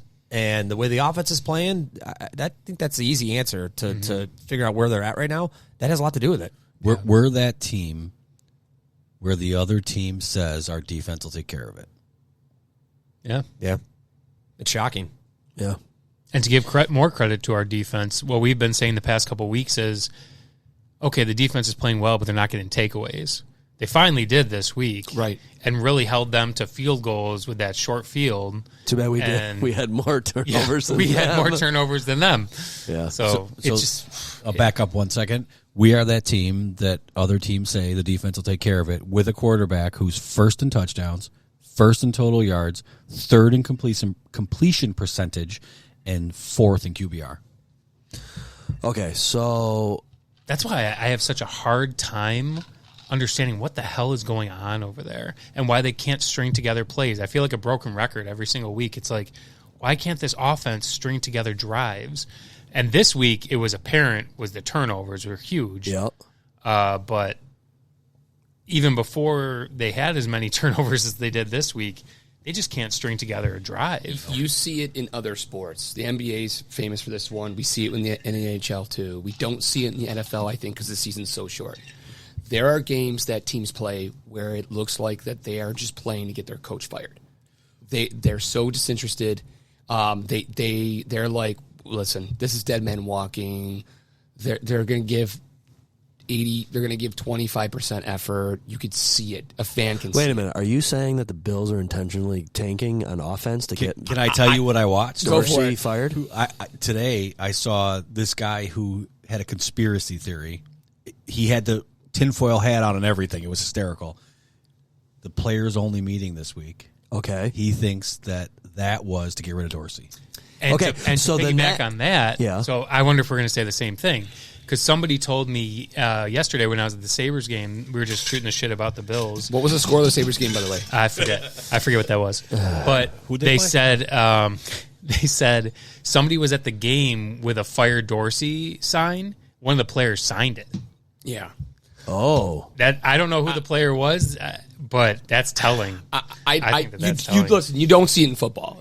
Each game is so valuable. But that's what I was thinking as I was watching this because all the stats you rattled off just about Josh.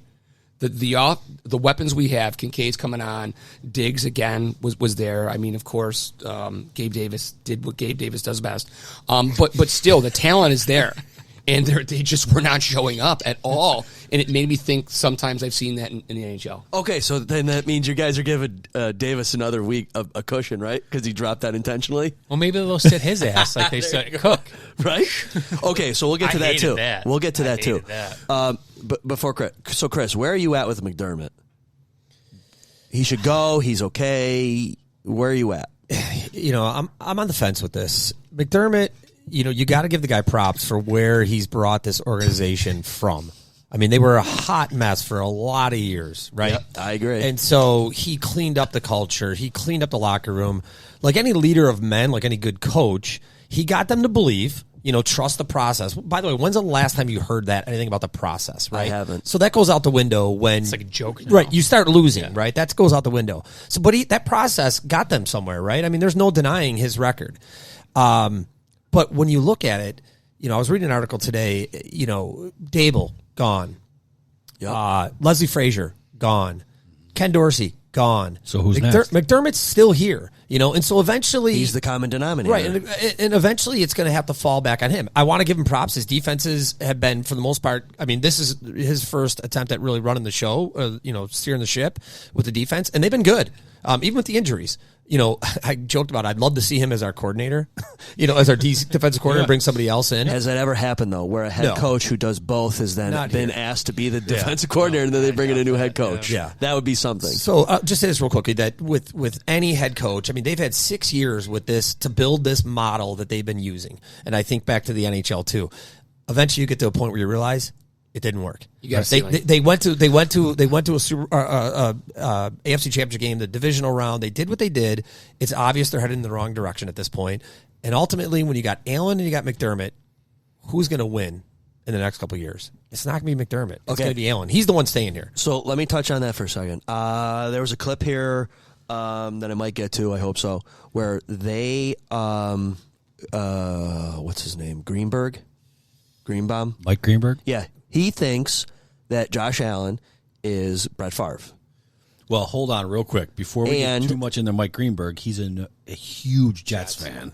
So let's start there. Okay, so all he was saying is that Josh Allen is what he is, and he is very similar to a Brett Favre, and he thinks that you need to bring in a coach like Holmgren did with Brett Favre. You got to bring in a coach who's going to be able to rein in that wild player, and he doesn't even look that wild, but he's just throwing errantly sometimes, and they think that they need a different coach to rein him in and control him a little better or something. Mean Super Bowl winning Brett Favre, that guy? Yeah. Okay. Holmgren, Brett Favre is, I don't think that Holmgren exactly reined him in. I mean, Brett Favre was still throwing ridiculous interceptions. Yeah. I mean, you could say reined him in. I think the opposite. I think they brought in a guy that said, let Favre be Brett Favre. And he won, he got the 2 Super Bowls doing that. So with Allen, Dan Orlovsky talks about this all the time. You kind of got to let Allen be Josh Allen. You got a guy that's going to get into some car accidents once in a while. But look what he did for all those years doing that. He won games. I think you have to let Allen be Allen. Yeah, but I'm going to say one of the things I watched during that game was Josh Allen was rookie. Josh Allen was year 2. Josh Allen, whether it was missing guys, overthrowing guys, Josh Allen has been skittish the last 3 or 4 games. So it's hard to put all of that on. Again, we're restraining Josh, take the shackles off of Josh. Josh has not, his stats he may be good, but he has not been the Josh from last year, the year before. Yep. That was what I noticed the most. It looked like rookie Josh Allen during that game against Denver. But is this all because of the leash or the collar on him? The throws. I mean, their throws aren't there, or the decision making. Many drops, though. Many drops. It's a schematic thing, too, right. I think. It's a schematic thing for him. I mean, so who Dell brought up was Dan Orlovsky, who I said I would tell you who he is later. Today he tore up the Bills' offense because he said they are the most predictable offense in the league. He wants to be the offensive coordinator. He's not qualified. But he tweeted today, Josh Allen has 3 bad decision interceptions all year. The rest are circumstantial based on the play, based on the defense, all that kind of stuff. He thinks only 3 of all of them are bad? I've kind of heard that, too, that it was also like kind of route running as well, kind of screwed him over on almost every single interception is on the sideline. Mm-hmm. Yep. That deep out.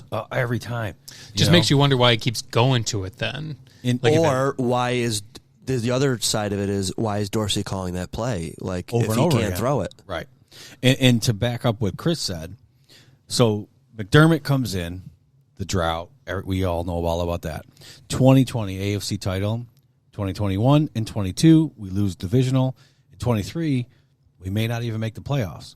So at this point, I agree with you. McDermott came in, fixed the culture, fixed the team, got it to where, but now we need someone to take us to the next level. Who is that? I don't think it's McDermott. And I'm not sure it's the next quarterback coach either. I mean, we have expectations here in Buffalo. The league has expectations for us. We're in every commercial humanly possible. Josh is the face, one of the faces of the NFL. I would say maybe just a hair below McCombs or Holmes. Not Burrows? Burrows with an S at the end. Mahomes.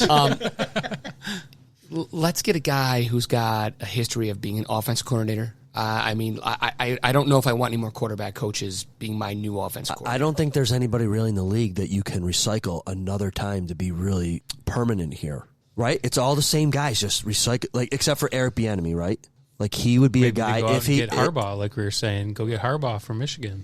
I don't know to be what, head coach or offensive coordinator? Right. I don't know if he's come. I mean, going from a head coach to college and back. I mean, it would be. Listen, it sells itself. Josh Allen, the Buffalo Bills offense, the tools, the weapons they have. Who would not want to be the offensive coordinator? I agree. I was stunned that they promoted the quarterback coach. Well, and that might be only for the remainder of the season. Oh, I agree. Because who else are you going to find? I'm talking about Dorsey. Dorsey. Well, that was Josh handpicked. He said it himself. I know.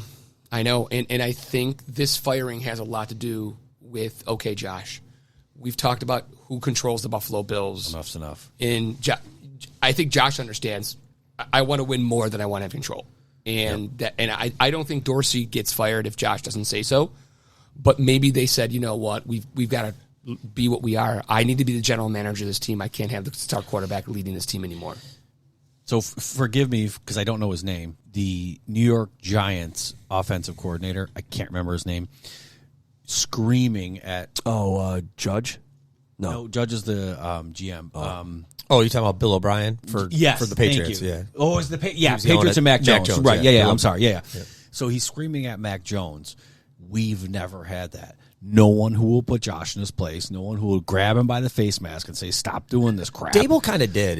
There were clips of Dable did the other night to that young kid. Yeah, but when Dable was on the sideline, there were clips where he kind of said to Josh, you could see it. I mean, there was a time that Dable actually was on the sideline, if I'm not mistaken, right, during games, and he wasn't afraid to do it with Josh. And you know who's not? It's Diggs. I was just about to say, I think Diggs is the only one who will go in there. Who hasn't shown any emotion in the last few weeks. I'm talking. Have you seen his brother's tweets? His brother wants him out. That's not good. His brother wanted him out last year, too. So here's something, too, that I read. I read that next year, Diggs, Knox, and Vaughn will all be on the team because there's not one tradable contract. Not one. If we trade Diggs, it's like a $30 million dead cap hit. I'm just surprised that Diggs isn't crying more right now. So that makes me wonder if that players' meeting, this has all been a setup because they want him gone. Maybe. But I just still don't understand why McDermott would allow it to happen for this long, right? Week 1, not a great showing. 2, 3, 4, fantastic. 4, 5, 6, 7, not great. Why isn't McDermott pulling the guy inside? Because I just said Dan Orlovsky was talking to Pat McAfee. I could pull that clip up.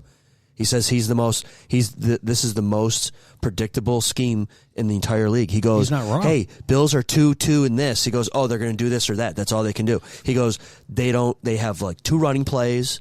They don't switch up anything. On a scale of 1 to 100 on a football intelligence scale, I'm a 2, and I can call what he's going to do. Right. Okay, he's going to run this. Josh is here.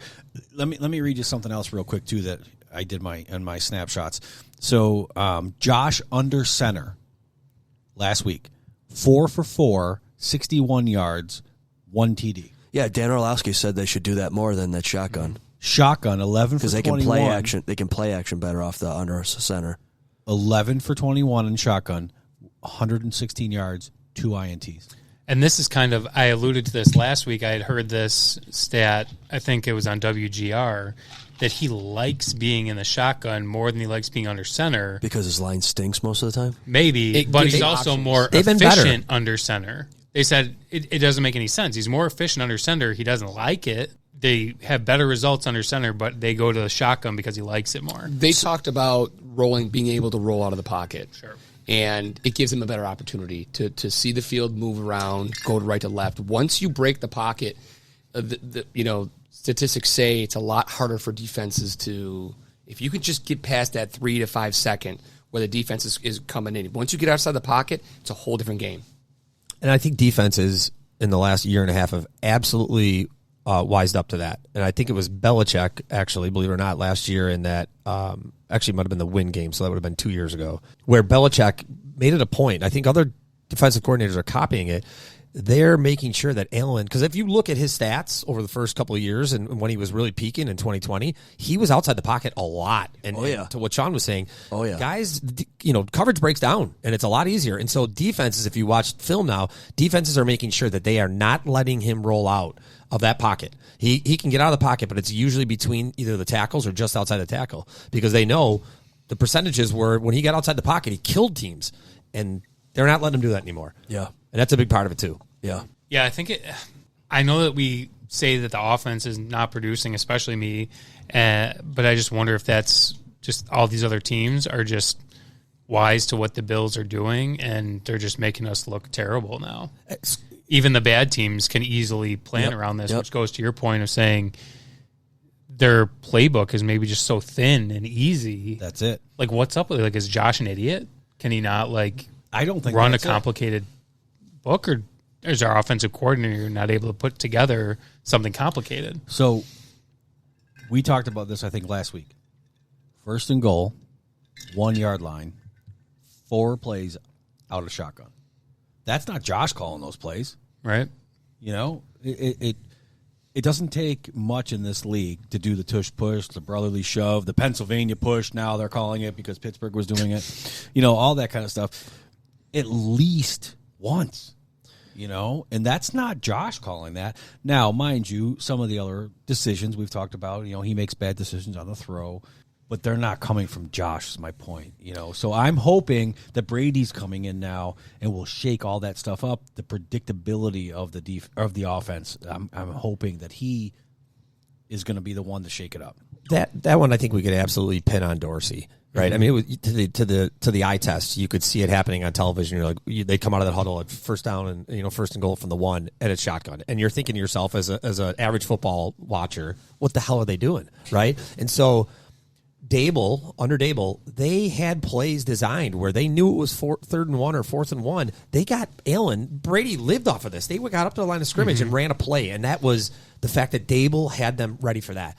And I just think it was Dorsey, a year and a half in, just didn't have that really ready to go, and it showed. I mean, just get, like you said, tush push. Get up on the line of scrimmage, snap the ball. You get the biggest quarterback in football, who's a linebacker. Just let him push forward for a yard. Right. And we're on a shotgun. Real quick, Dan Orlovsky showed that 4th and 2 in the 3rd quarter. I don't know if you saw the clip of it online. He broke it down and said, listen, it's 4th and 2. Allen's in shotgun. The play was dead from the beginning. He went over the whole route running thing and said, this is predictable. Teams knew it. You could tell because Denver didn't shift off of their defense at all. I think it was not Knox, Kincaid or Davis that went in motion. They didn't move because they knew what was coming, number one.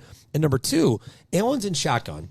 It's 4th and 2 at that point. Now it's 4th and 6 from where his arm is at that point, right? And so he rolls out to the right, goes 3 or 4 yards back. Now it's 4th and 8 on a play that just is 4th and 2. How hard is it to get 2 yards? Dable would dial something up, and there's a tight end running wide open off a fake handoff, play action.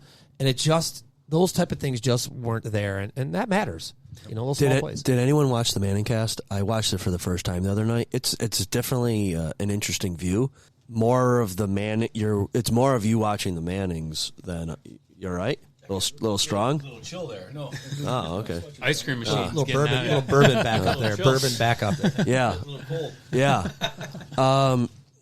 They could even predict the play before they ran the play. He goes, look at Denver's in this shell defense, and look, they're doing this, they're doing that.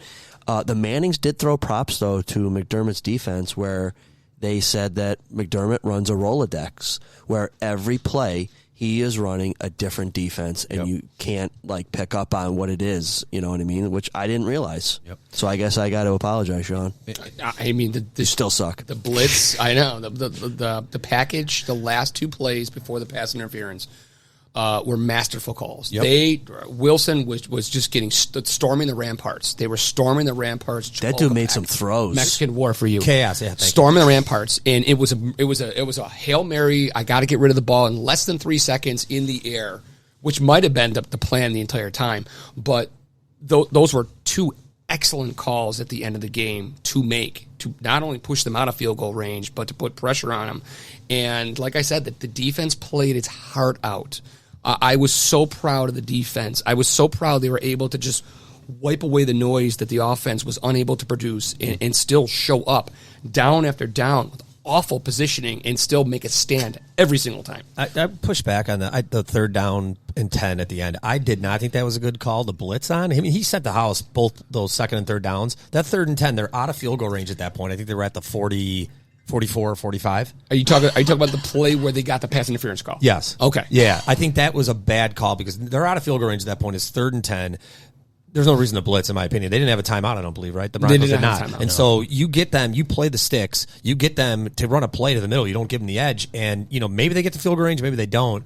I didn't think you needed the blitz on that play. And they were getting so much pressure, actually, more than any other game that I can remember. Maybe this is due to the Denver offensive line with rushing 3. I had seen them rush 3 more in this game than I had any other game, and it was actually very effective. And I couldn't believe that on that 3rd and 10, you didn't just have people sitting back. Stick to your coverage. Yeah. I'm going to disagree because you know what? If you could pick up a 20-yard pass, there was still plenty of time to do what they did at the end of halftime. Run their field goal team. They only need 20 yards to make it throw an interesting. interception? And I mean, they weren't doing. No, I know, but they really weren't. Yeah, they were right. Yeah, I mean, again, in the special teams. I mean, we got lucky there. But the bottom line was I was okay with that. It worked. It worked to push them out of. They got there. They literally got there. This guy had to throw a blind ball. I want to say 90% of the chance that's intercepted. It's batted down.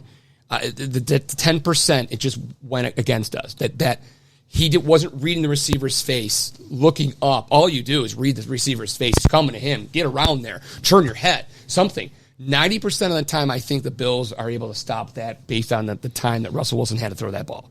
It just blew up on our face. As far as the defense goes, Terrell Bernard, Douglas, Oliver, all had solid games.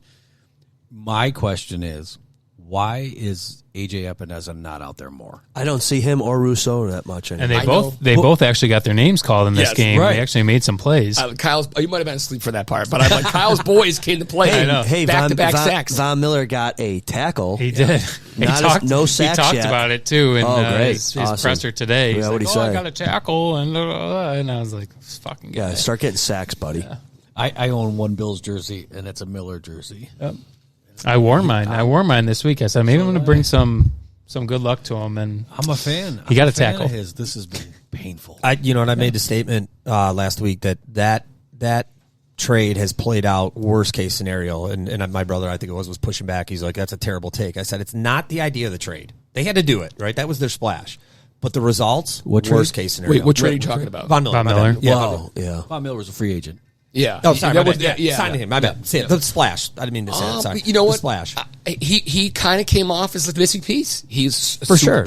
Right. He's won 2 Super Bowls, right? Or just one? Well, hold on. He was a missing piece until he tore his ACL. He had 8 sacks Right. last year before Thanksgiving. Right. That was the mindset. Was like, this guy's going to put us over the top. He's our answer to Mahomes. And it was. No, you know what it is? Floyd. Mahomes. You know what it is? Floyd actually making a sack. Solid. That guy, he's got more missed sacks than he does. He's been solid. He's so close, though. That's what I'm saying. He's still like a knuckle away on every tackle. It was funny. I was saying that like 3/4 of the game, I was like, these guys just can't get to Russell Wilson. How many times did he step like up the last 4 and just games. pass it to flat? Right. That was the biggest thing. They don't cover the flat at all. They just have guys swinging out. No one's spying the running back coming out. Whoever is in the flat is wide open. And that's Russell Wilson, though. Right, that's what he's made his millions off of. Well, getting out of the pocket. Yeah. Listen, I will be the first one to say the defense has played great, especially for the injuries. But I got one question for you guys: when was the last interception we had? I Google that. Hold on, I think I heard. I know when. I feel like I think I. All right, while Miami, we're doing that, did you catch the stat that the opening drive turnover was the 10th that the Bills have had on an opening drive since 2020?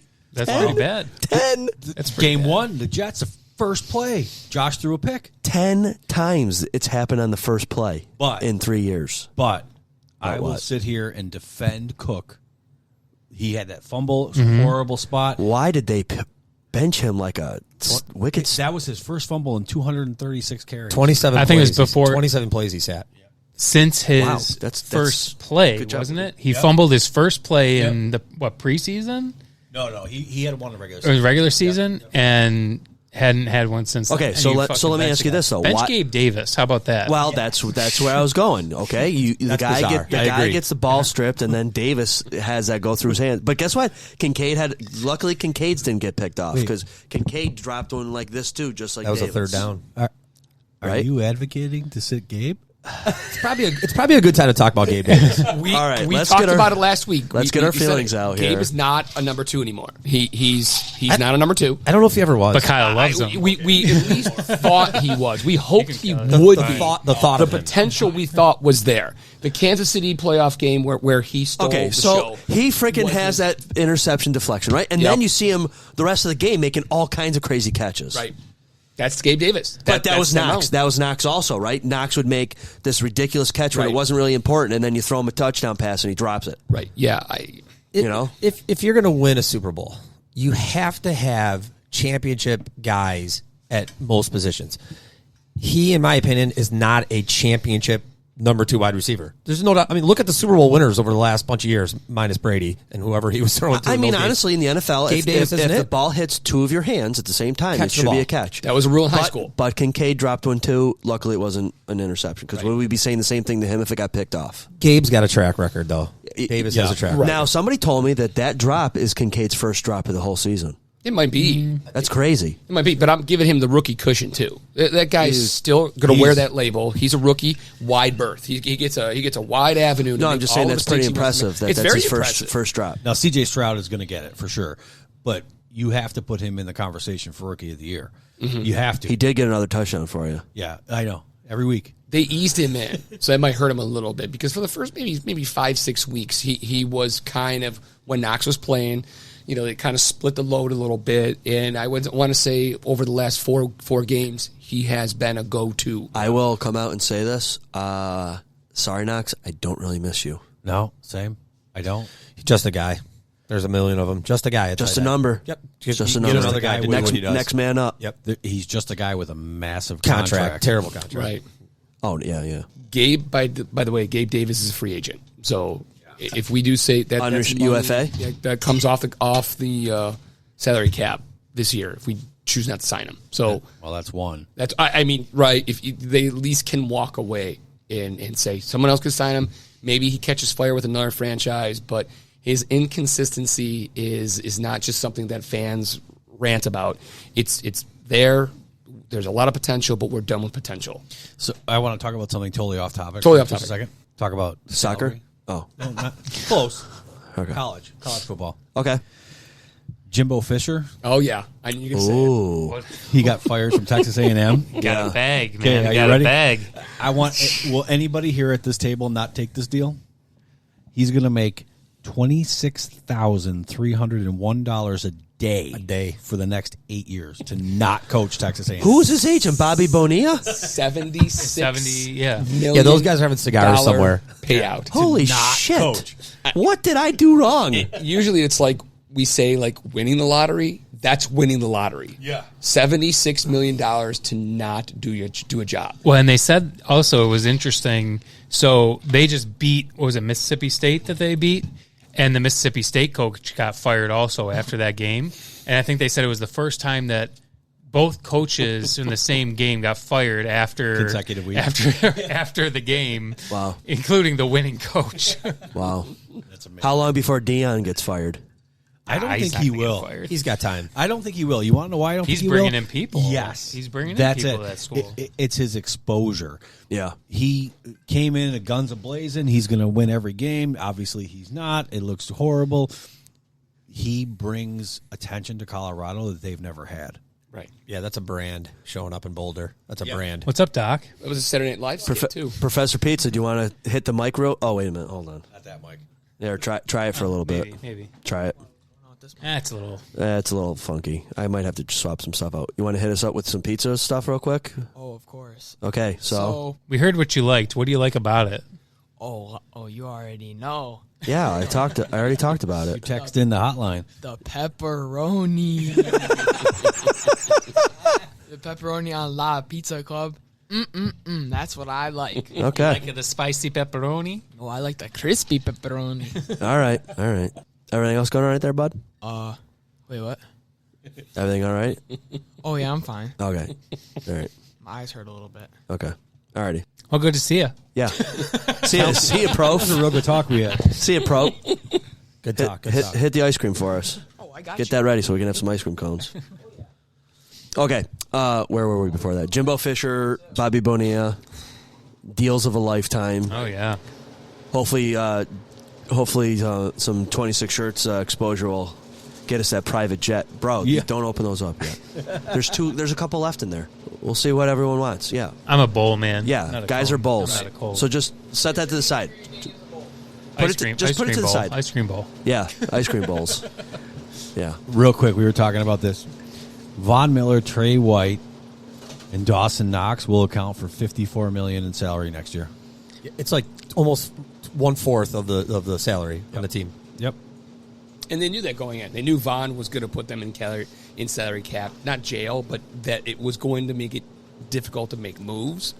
But they thought that was going to be the final piece. Yeah, they splashed and it didn't work. It's backfired, and it's not really Von Miller's fault. He got hurt. Yeah, he right. has still not recovered from it. Right. He was, like Mike pointed it out, he was fantastic up until that Thanksgiving Day game. 8 sacks. And you know, that's what happens. Sometimes trades work; they're glorious. Sometimes they bomb.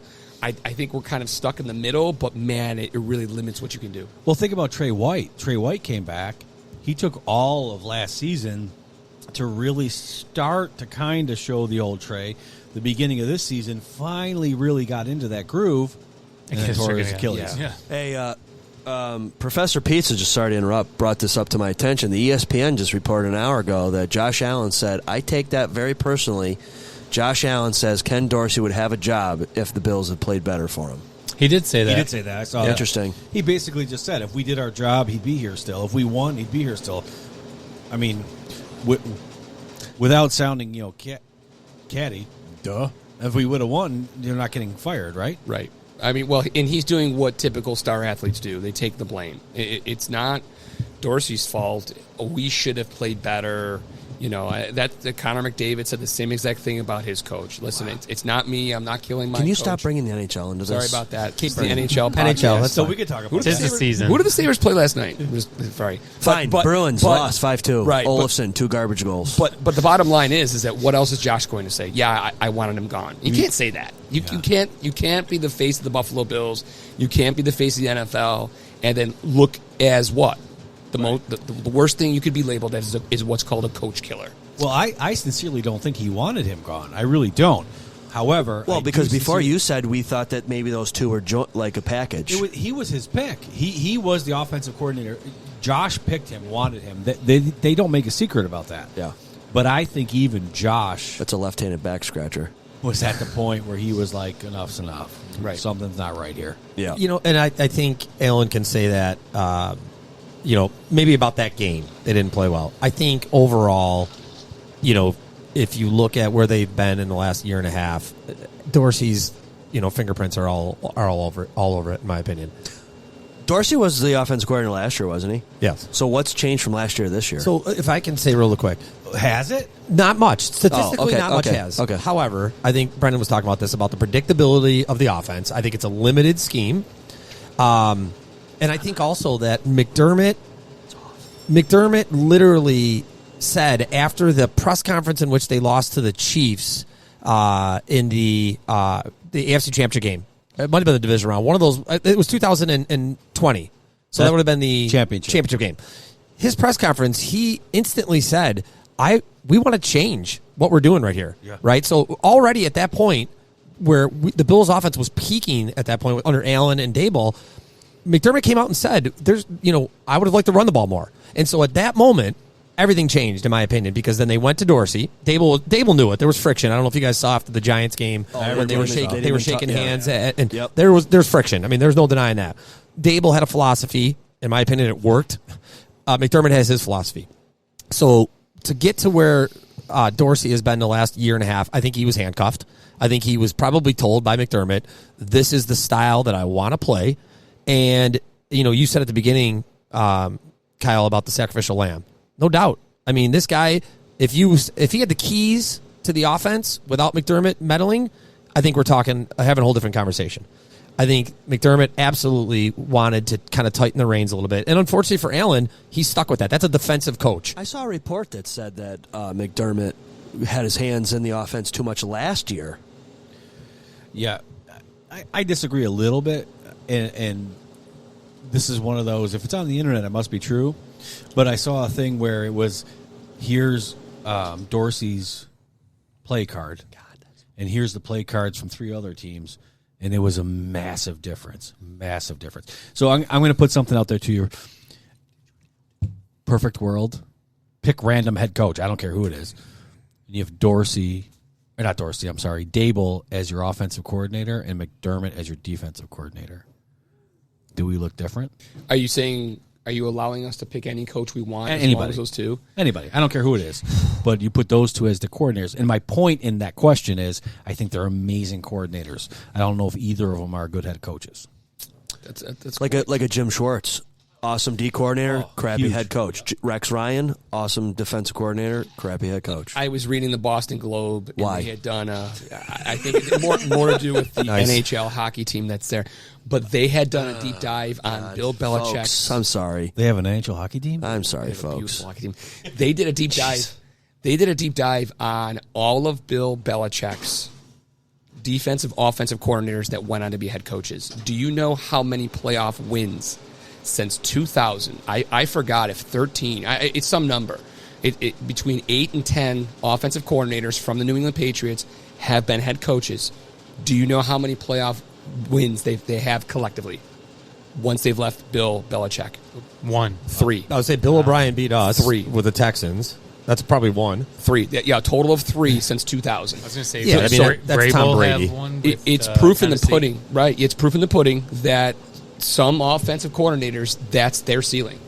That it's not a guarantee just because you're good on the offense or defense that you can take the reins. Okay, so to McDermott, good on him, but because he's at least shown that he can at least get us be that head coach, but it's the next level we need. Yeah, we got to go up there, and who knows? There are some offensive defensive coordinators that can never translate into a full-time head coach. All right, let me ask you this: if the Joe Brady show experiment for the rest of the season doesn't go well, what's the likelihood that he and McDermott are gone? I'm going to tell you, I'm going to go right here because I kept thinking about it like the last little bit. I call it the George Meade saga. George Meade is a Union Army commander 3 days before Gettysburg. And he gets the Chris probably didn't think there'd be this much history in here. I'm in right now. I'm all in on this. It is the Army of the Potomac's really first major victory. And anything and everything happens with this guy because he's got 3 days to prepare for the biggest battle of his life. And I think Burroughs has 4. And I think they're going to come out like you won't believe against the Jets. I think they're going to put on a show. Whether it's sustainable, wasn't sustainable for George Meade, but whether it's sustainable beyond the Jets, I think they're going to come out guns blazing and it's going to knock our socks off. How many games has Antonio Pierce won so far as the interim? 2 in a row. 2 in a row. Okay. Yeah. So there's the emotion part of it, and a team will there's a flip of the switch for emotion and momentum and adrenaline. I kind of agree with Sean. I feel like the fact that they lost to the Jets and we've kind of gotten our asses kicked, let's just call it what it is, by that defense, I feel like there's a little bit more motivation this week. And that often happens if you watch enough NFL games when a coaching change occurs. Yep. To me, that makes it way more interesting for the Philadelphia game the week after. I mean, if they lose this game, shit's going to get really ugly in that Philadelphia game because now they'll quit. That game that they're going to quit is coming. Whether it's next, I feel like they're going to be motivated to play this game. I worry if they lose this game, what that will look like in the week after. I do agree, though. I feel like the response will be better, collectively, at least on the offensive side. You think they're going to quit on McDermott to get him fired? I don't think they're going to quit. I just think in the NFL, like Diggs and those guys getting jazzed up. I just feel like you're not going to fight for the extra yards, right? Because you know what? Exactly. Like if the season isn't over already, if you lose next week, it's over. Yeah. The season's over, right? So I know that they say like, hey, these guys are professionals; they want to win no matter what. You're not going to fight for those extra yards when you know that you're done. And I'm not going to call them out for that either. No, I'll be honest with you. I'm going to literally take my Super Bowl Buffalo Bills hat. Take at the end of the day, it's a business. Retire. And I get that. Retire that, and I want Tank City because you know what? They're not going to have a hard schedule. They're going to be healthy to start the year. This year, whether it's the injuries or the circumstances or the goofball plays or the catches that shouldn't have been catches or the 12 on the field, you know what? Let's chalk it up to a lost year. Let's regroup because at the end of the day, it's about winning a Super Bowl with this team. Nobody here, I'm going to speak for everyone here, including Professor Pete Pepperoni over here. Nobody believes this team is going to win a Super Bowl as it stands right now. Nope. And that's the end game. So what? Throw the white flag up. Give me a nice early draft. We've got all of our draft picks plus an extra third. Let's look towards next year. Josh is not at the end of the road. He still has many good years. Thank God. Please left. If they lose against the Jets or the Eagles, I'm all Tank City. Go from this point on. Well, if they win against the Jets, lose against the Eagles, Tank City, we're still in. There's a bye right after that too. We're still in. But it's it's hard. Does it move the needle? It depends Mike? on Bengals, Jaguars, those teams that we should have beat but- now are going to be It important. doesn't move the needle. We're not right. That's my question. Does it move the Super Bowl needle in your mind? Listen, so hockey.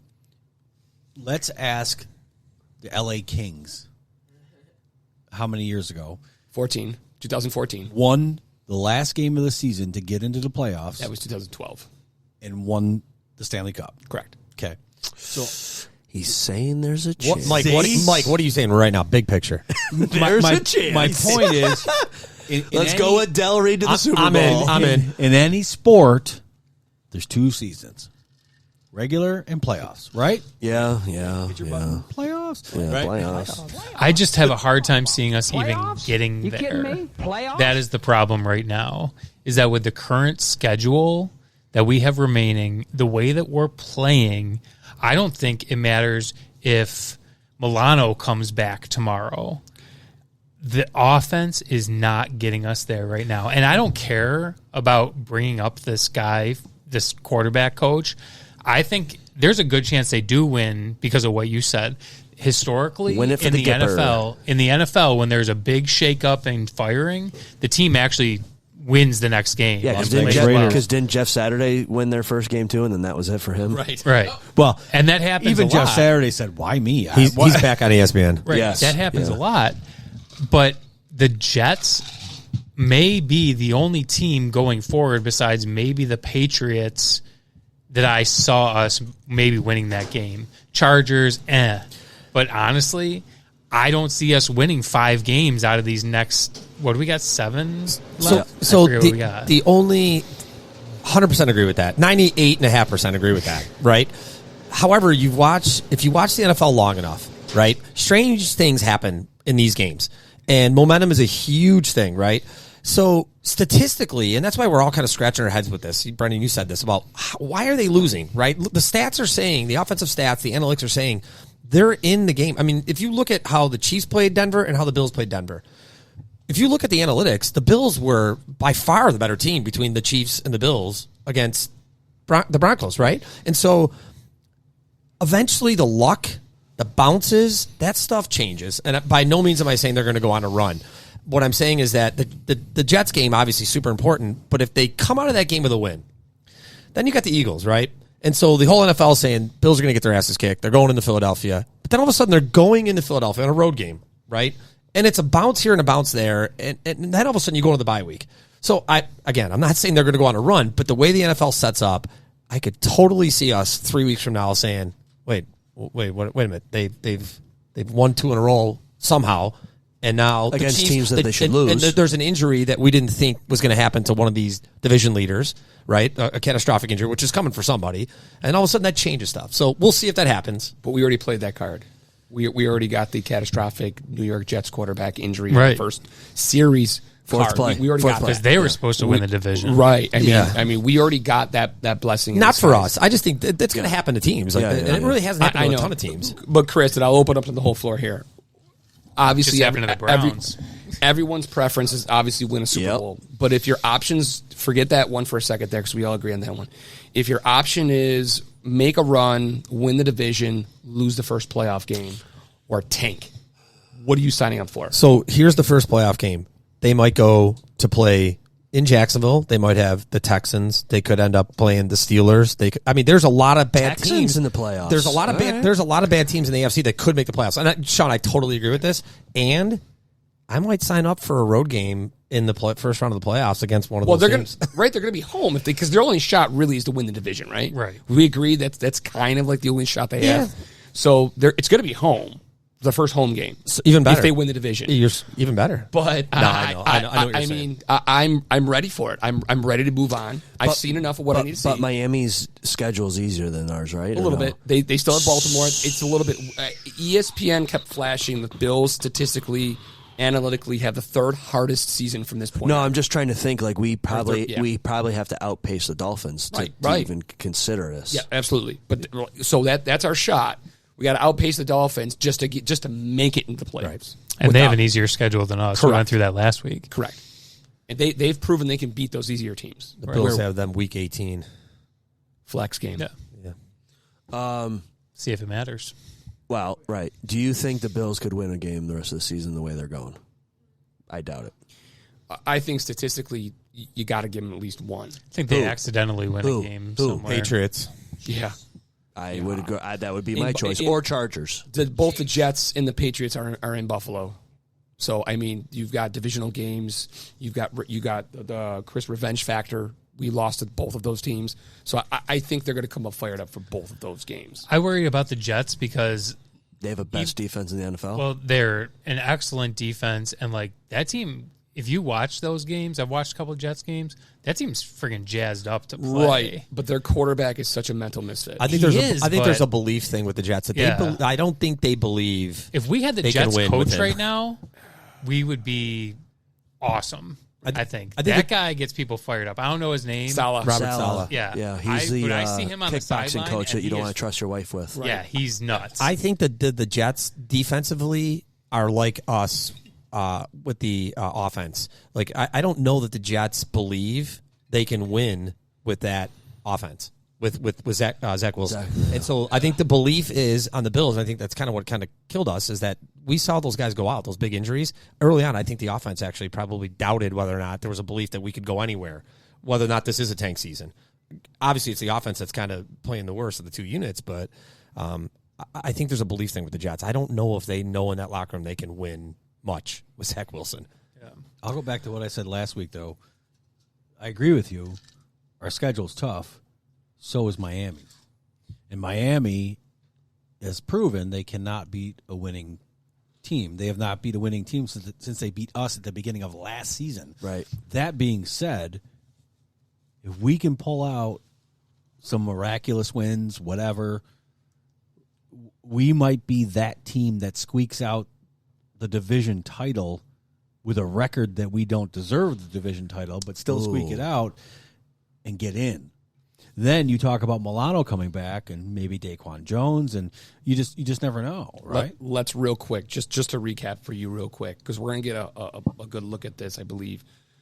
The Dolphins play the Jets twice. They play the Commanders. They play the Raiders. They play, granted, the Cowboys, the Ravens, the Bills. They finish with those three. Tough ones, but, man, you're almost... So your Commanders and the other one, that should be a win. The Raiders? Commanders. We're looking at the Bills as a win. Commanders. Sure. I mean, right now. You're 1, 2, 3 Titans. Titans don't scare anyone. 4, 5 out of the next 8 games, they should win based on what they've done this year to teams that are inferior to them. Statistically, I think it's easy to see. And how about Buffalo? The Dolphins getting to 12 or 13 wins. Their schedule is extremely difficult. They've got Jets, Eagles, Chiefs, Cowboys, Chargers, Patriots, Dolphins. Two games I think we might agree that they have a good chance of winning. Chargers, Patriots? Chargers, Patriots. Or Jets, Chargers. I got Patriots and the Jets. For the redemption factor, I got a you don't think they can beat the Chargers? Is the Chargers home or away? I believe it's away.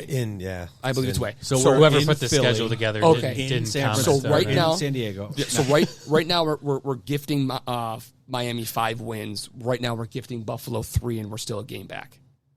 So I mean, I'm just saying. I mean, if we look at it on paper, there's no way we win the division. But we've been saying that for the last couple of weeks now. It's the only way we get in. And there's your answer. You know, we're going through which is why bring on Tank City. We're doing the last 5. No, we're going all. Yeah, we're going through the scenarios. I mean, they were one play at the end of the first half against the Giants, who botched that whatever that was, that last play where Tyrod ran the ball to Saquon, and then the last play of the second half where that was obvious pass interference. The Bills are those plays away from 4 and 6.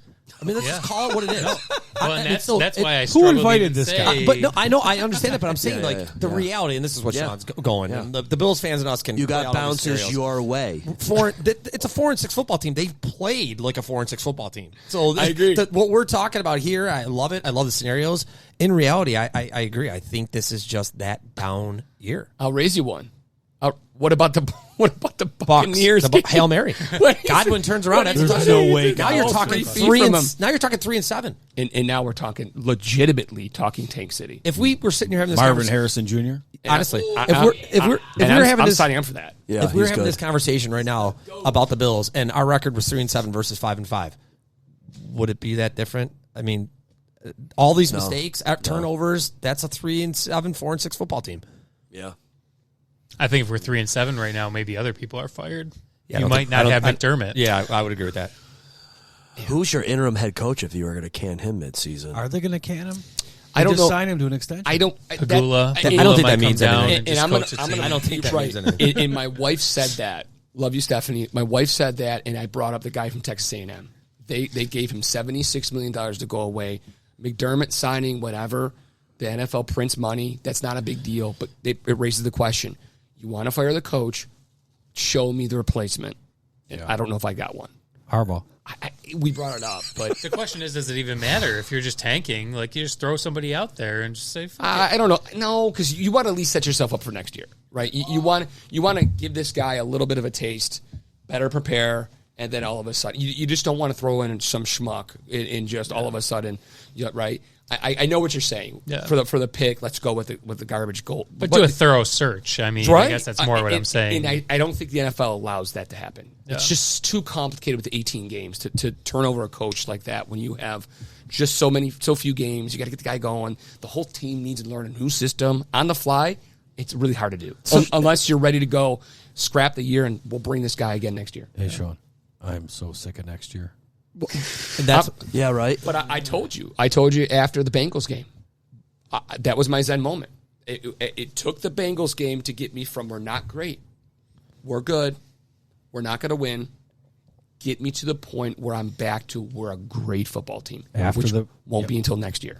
We talked about this last week. After the Bengals game, I did not have my Zen moment. After that 12 men on the field, I just sat there and stared at the television, not mad.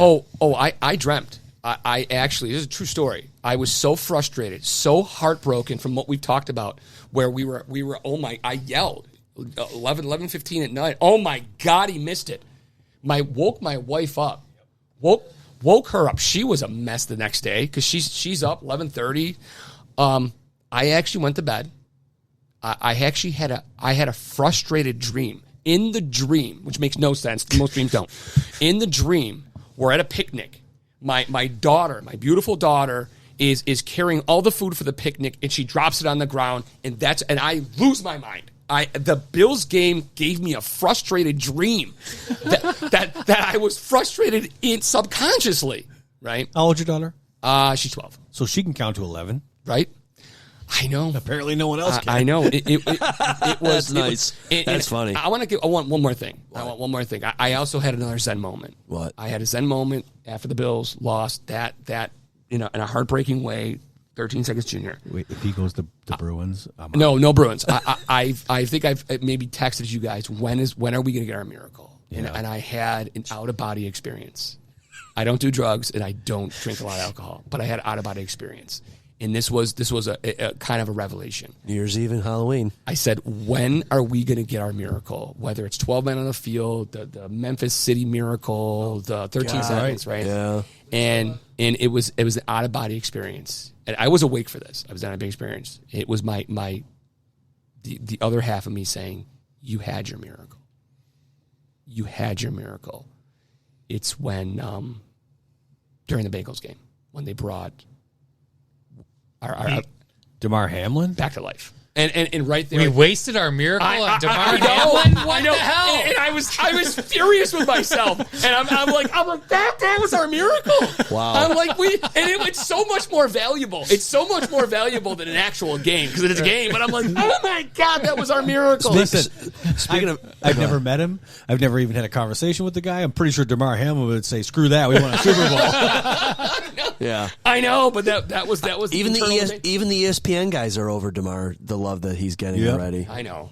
They're like, the dude was a third stringer. I mean, come on. I know. He's played 2 games all year. He would have been guy. cut had it not been for last year. I know. He would have been in the roster. Yeah. Well, speaking of moments of zen, I watched the last game at Blue Bowl, a place that we frequent for trivia. That's right. Just because we were looking for a decent sports bar in the area, and actually, like, it's kind of hard to find a decent sports bar. Like I say that kind of thinking like there's a lot of bars, but like a good sports bar with like plenty of TVs and No stuff. more tap like, room. You need to come in my basement. Yeah. Well, that's what it is. It's better to watch it at somebody's house than it really is Yeah. to go somewhere else. We kind of go to like, I don't really like going to like these kind of chainy places, but like Brick House is decent and like Tully's is like pretty good and whatever. But we ended on Blue Bowl anyway. So the game is sucking and they're about to kick that field goal. And I'm like, forget this. I go to the bathroom because I'm like, I'm not watching this. I don't even care at this point. They're going to kick the How field busy goal. was the restaurant when you were there? It was pretty busy when we got there, and then it actually got like as the game went on, it got less and less full. but only one, same thing as trivia nights, one waitress on for the whole place. Terrible. Three bartenders, one waitress. Oh boy. So anyway, Blue Bowl. yeah. So I was Staff appropriately. regardless, I was 4 pitchers deep because there's a pitcher deal on Hell yeah. on Bills games. We should hang out more. So I go to the bathroom. I say, forget this.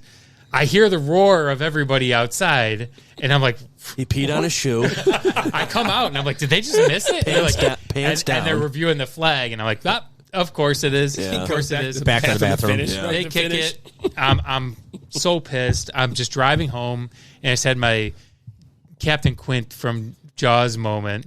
And I'm just like, farewell and adieu to you, Spanish lady. And I'm like, this is done. We're done. This season's chalk it up. I actually turned down one of my coworkers. You know who you are, Mr. Batar. He has box seats, and he invited me to the game for Monday.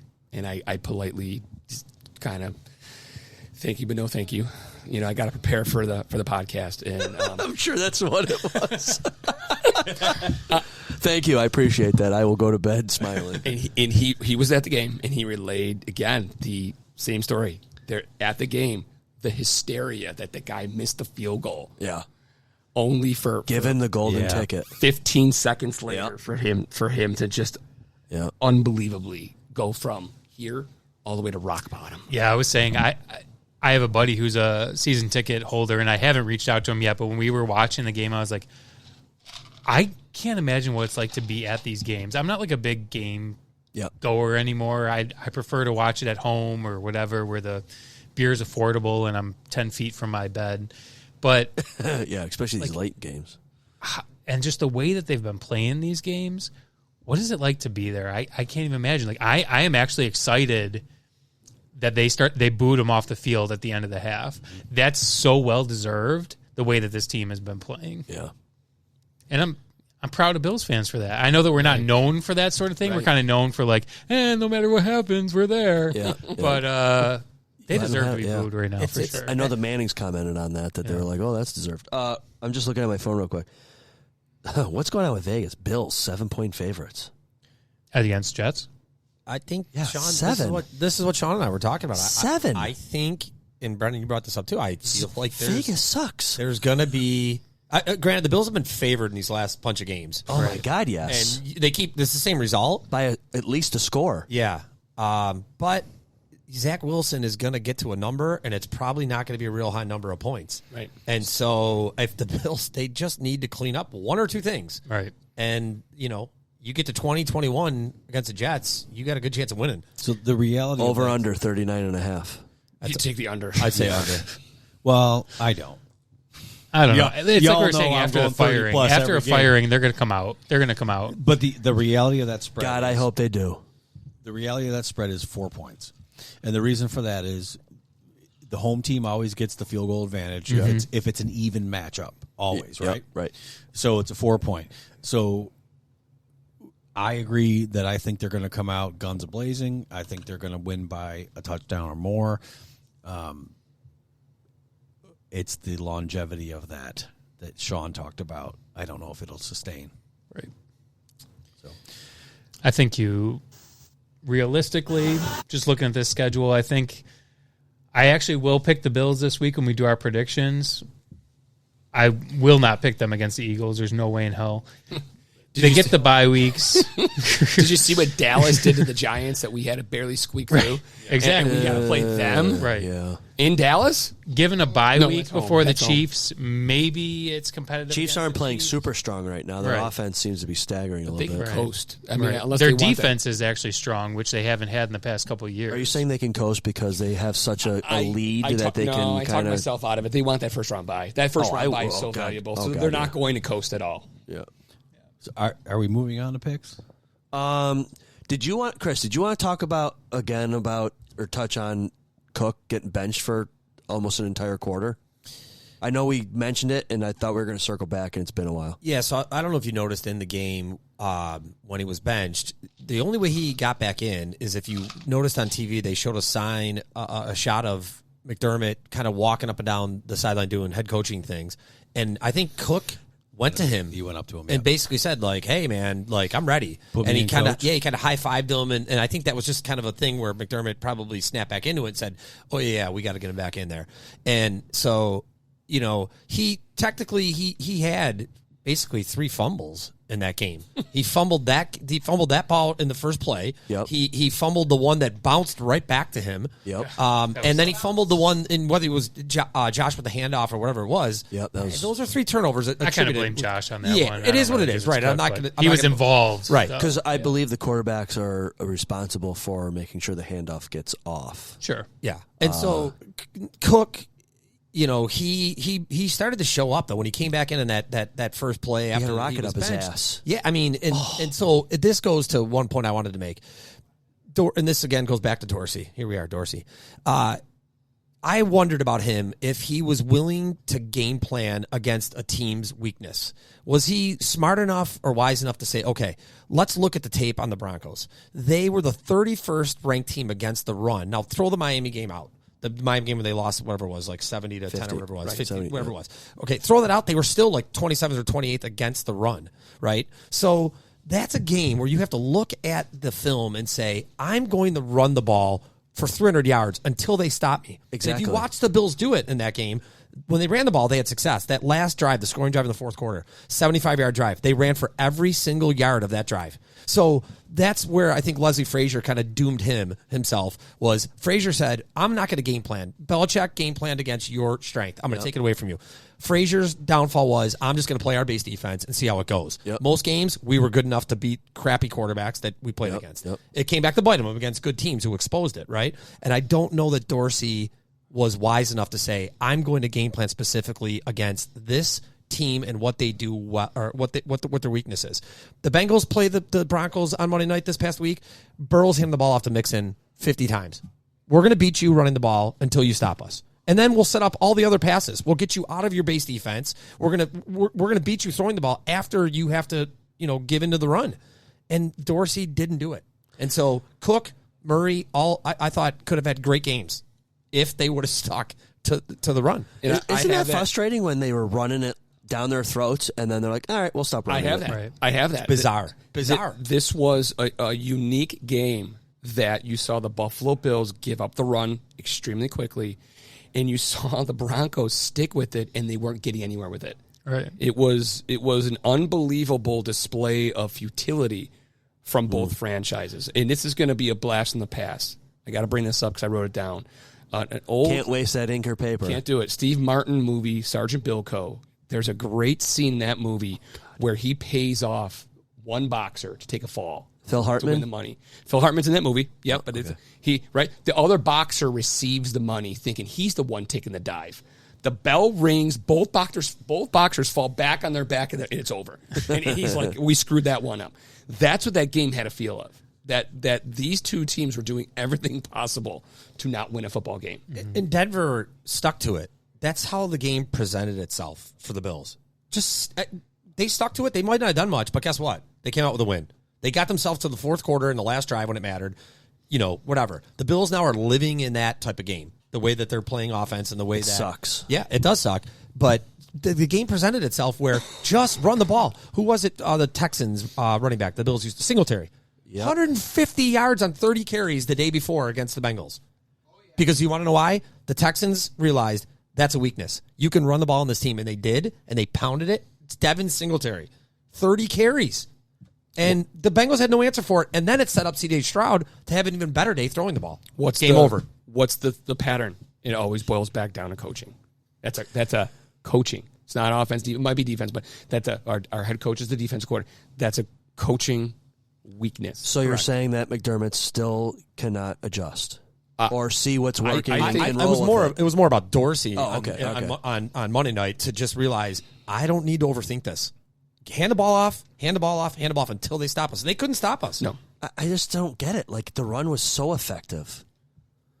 They're so mentally fragile with it. The line was blocked. Like, I couldn't believe how many yards he was getting per touch, even Murray. And And then, like, all right, we'll throw the ball and throw picks and do this and do that. But there's a physical. It's football, man. There's a physical thing to that. You got Dawkins and Brown. They're starting to run downhill against a defensive lineman, and they're pounding the rock. That becomes a momentum thing. The crowd goes crazy. You're running the football, and they rather would just throw the ball for 2-yard completions. Right. But that's been a common theme. We talked about the predictability of the Buffalo Bills. Any team they face knows the Buffalo Bills has no appetite to run the ball. That it's almost like you got to force them to run the ball. The Broncos were daring the Bills to run. They were rushing three down linemen. They were daring the Bills to run in that first half, and the Bills chose not to. Don't overthink it. It's not a complicated sport. It doesn't have to be. And the Buffalo Bills, I think, all year long, with the exception of that streak against the Raiders, the Commanders, and the Dolphins, have made at least the fans feel they're overcomplicating their scheme. Yeah. Mike is a cone guy. Yeah. What do you think, Mike? Do you enjoy that? That's really good. Does it got a McDonald's taste to it? Like a McDonald's ice cream cone taste? No, that's Perry soft serve, buddy. Oh, that's legit. custard. That's, that's custard. Wow. You better have some. Have you ever had the ice cream? He's this first time here. I'm still waiting for Professor Pepperoni to hand one over to me. What are you looking for? Professor Pepperoni. I thought he was down here. Sorry. What do you need him to? You want him to make you a cone? Yeah, no, I'll get up. I thought he was handing them out. I wasn't even looking over there. I was too busy on my running the ball take. Sorry. All right. This is week 3 for me. It's my first cone. I can't believe it took you this long. It's so good. That should be one of his jobs, though. He should be prepping the ice cream for everybody at the wasn't table. He like a couple minutes ago? I don't know. He was like messing with the machine. Yeah. How does Joe Brady? How does he come up with schemes and plays in like 4 days? Hey, Josh, what do you want to do this week? Agreed. Okay, let's do it. The end. Well, he probably has his own opinions on how things have been running, I assume. Like, I wonder if he's kind of just like us, and he knows Josh's strengths more than anybody else, and he's just like, if this was me, I'd be doing this. Yep. And hopefully he has his own idea and knows the playbook as well as anybody else, that hopefully he can put together some sort of a more cohesive offense than what we've been seeing. I think you'll see the difference. Yeah, the difference I think you'll see is in this week at least. And by the way, it's against the number 1 ranked defense in football. But I think what you'll see is I think McDermott might just say to Brady, "You have the keys a little bit in this game. Sure. Like we haven't done much, so let's see what you can do." And I think you might see a little bit different 4th down plays. First and goal, if God willing the Bills get there. You might see some different philosophical changes from Brady. But other than that, I think it's really hard to do in a short week. Well, schematically to change a lot. Even if he just takes the advice, I'm sure we'll send him the link to the ZA Bills. Even if he just opens up and is willing to run the ball, that'll be a big enough change for the Buffalo Bills offense. If he commits to running the ball, then it'll look like he's a rock star. That doesn't have to be as complicated. It's going to be hard against that front four for the Jets. I get it. I get it. Maybe they don't, but if they at least show they're willing to invest in the run 30 times. 25 times, which is, just to invest in it and maybe get stuff, but at least open up something. I think you need a script change too, because the Bills have allowed a lot of teams to stick to their script. Broncos had, basically got the turnover right away. Their script was exactly how it played out. You change that by getting a special teams touchdown, a pick six, some sort of gift that the Bills have not gotten in the last 6-7 weeks. That changes the script because now Wilson's playing from behind, and the Jets cannot just run the ball and keep it close. Hey, Bills can help them out there because they know how to play from behind, right, Sean? Absolutely. Yeah. Well, they have this stat. That's the only note that I had on the game because I was so irritated. They said since October 1st, they've scored 7 points while leading. Ooh. That's how little they've been leading. Are we talking about the Jets? The Bills. Okay, the Bills. How much have they had a lead in the last, time-wise? Where are their leads they been? haven't had leads. Or the first quarter. Let's score in the first quarter. Yeah. I got a stat right there to back that up. Since week 5, 7 points averaging per half, the Bills, 7 points a half, 8 turnovers in the first half, and that is almost dead last in the NFL, those statistics right there. 7 points in the first half, 8 turnovers in the last, whatever that is, 6 weeks. You're not going to go far with that. Those are numbers that say we need a fire coach. Oh yeah. That's what those numbers suggest. That something's wrong. Again, where the Dudzik, that they need a readjustment. Definitely need a Dudzik's chiropractic adjustment. Done. Right? Nice segue. But nice we've said that. We've said that. I mean, this guy needs to be servicing the entire Buffalo Bills staff because there's something out of whack. Yeah. And maybe an offensive coordinator change is the defibrillator they need. That also could be the Empire Towing and Recovery move of the Bills season here. I think we said it. Can we at least agree that the backbreaker game was the 12 men on the field? There's no backbreaker play of the season, maybe. That's the right season. Right. That was by far the backbreaker. That could have been the tipping point for the entire season, losing that game. And I had a list where the going. Jets are. I had a list going of moments, most of them on the defense, where wow, there's your moment right there. There's your backbreaker. I had like 5. The Mac Jones game-winning drive, which he never does. Against the Patriots. No, I'm just talking about against Denver. I'm talking about Denver. Let me ask this: How many games have we had it where the Bills are down, they get a score to go up, and they lose it at the end? Well, you want many, right? Do you want a conspiracy? Here's a conspiracy. Okay, I think Denver was letting them score to get the ball back. Oh no, that's not conspiracy. That's tactic. I mean, to fumble the ball, get it back in your hands, and run for 50 yards. I thought, and we texted that out like. There's too much time on the clock. Mm-hmm. Yeah. Too much time on the clock. You've seen it where teams get mad because they stop. I would have loved if Josh would have even if he would have just gone out at the 1 yard line to burn more time. Yep. Or just to burn another 30 seconds off the clock. Yeah. You're going to get it first and goal. Well, and that's why I was hoping that they would get the ball back, that they kick the field goal and we'd get the ball back. Right. I know. And be able to go down and score our own field goal. I know. But you could have put together a drive and all of a sudden the Bills all of a sudden could rip off. You said it earlier. Chris said it earlier. 75-yard score, not one pass. We ran the ball for 75 yards in like 3 minutes. We left 3 and change on the clock. And speaking about that run there, I mean, Cook was showed that he can actually run between the tackles, which I didn't think he was that guy before. I said this after his 27 snap or whatever it was benching. He played pissed.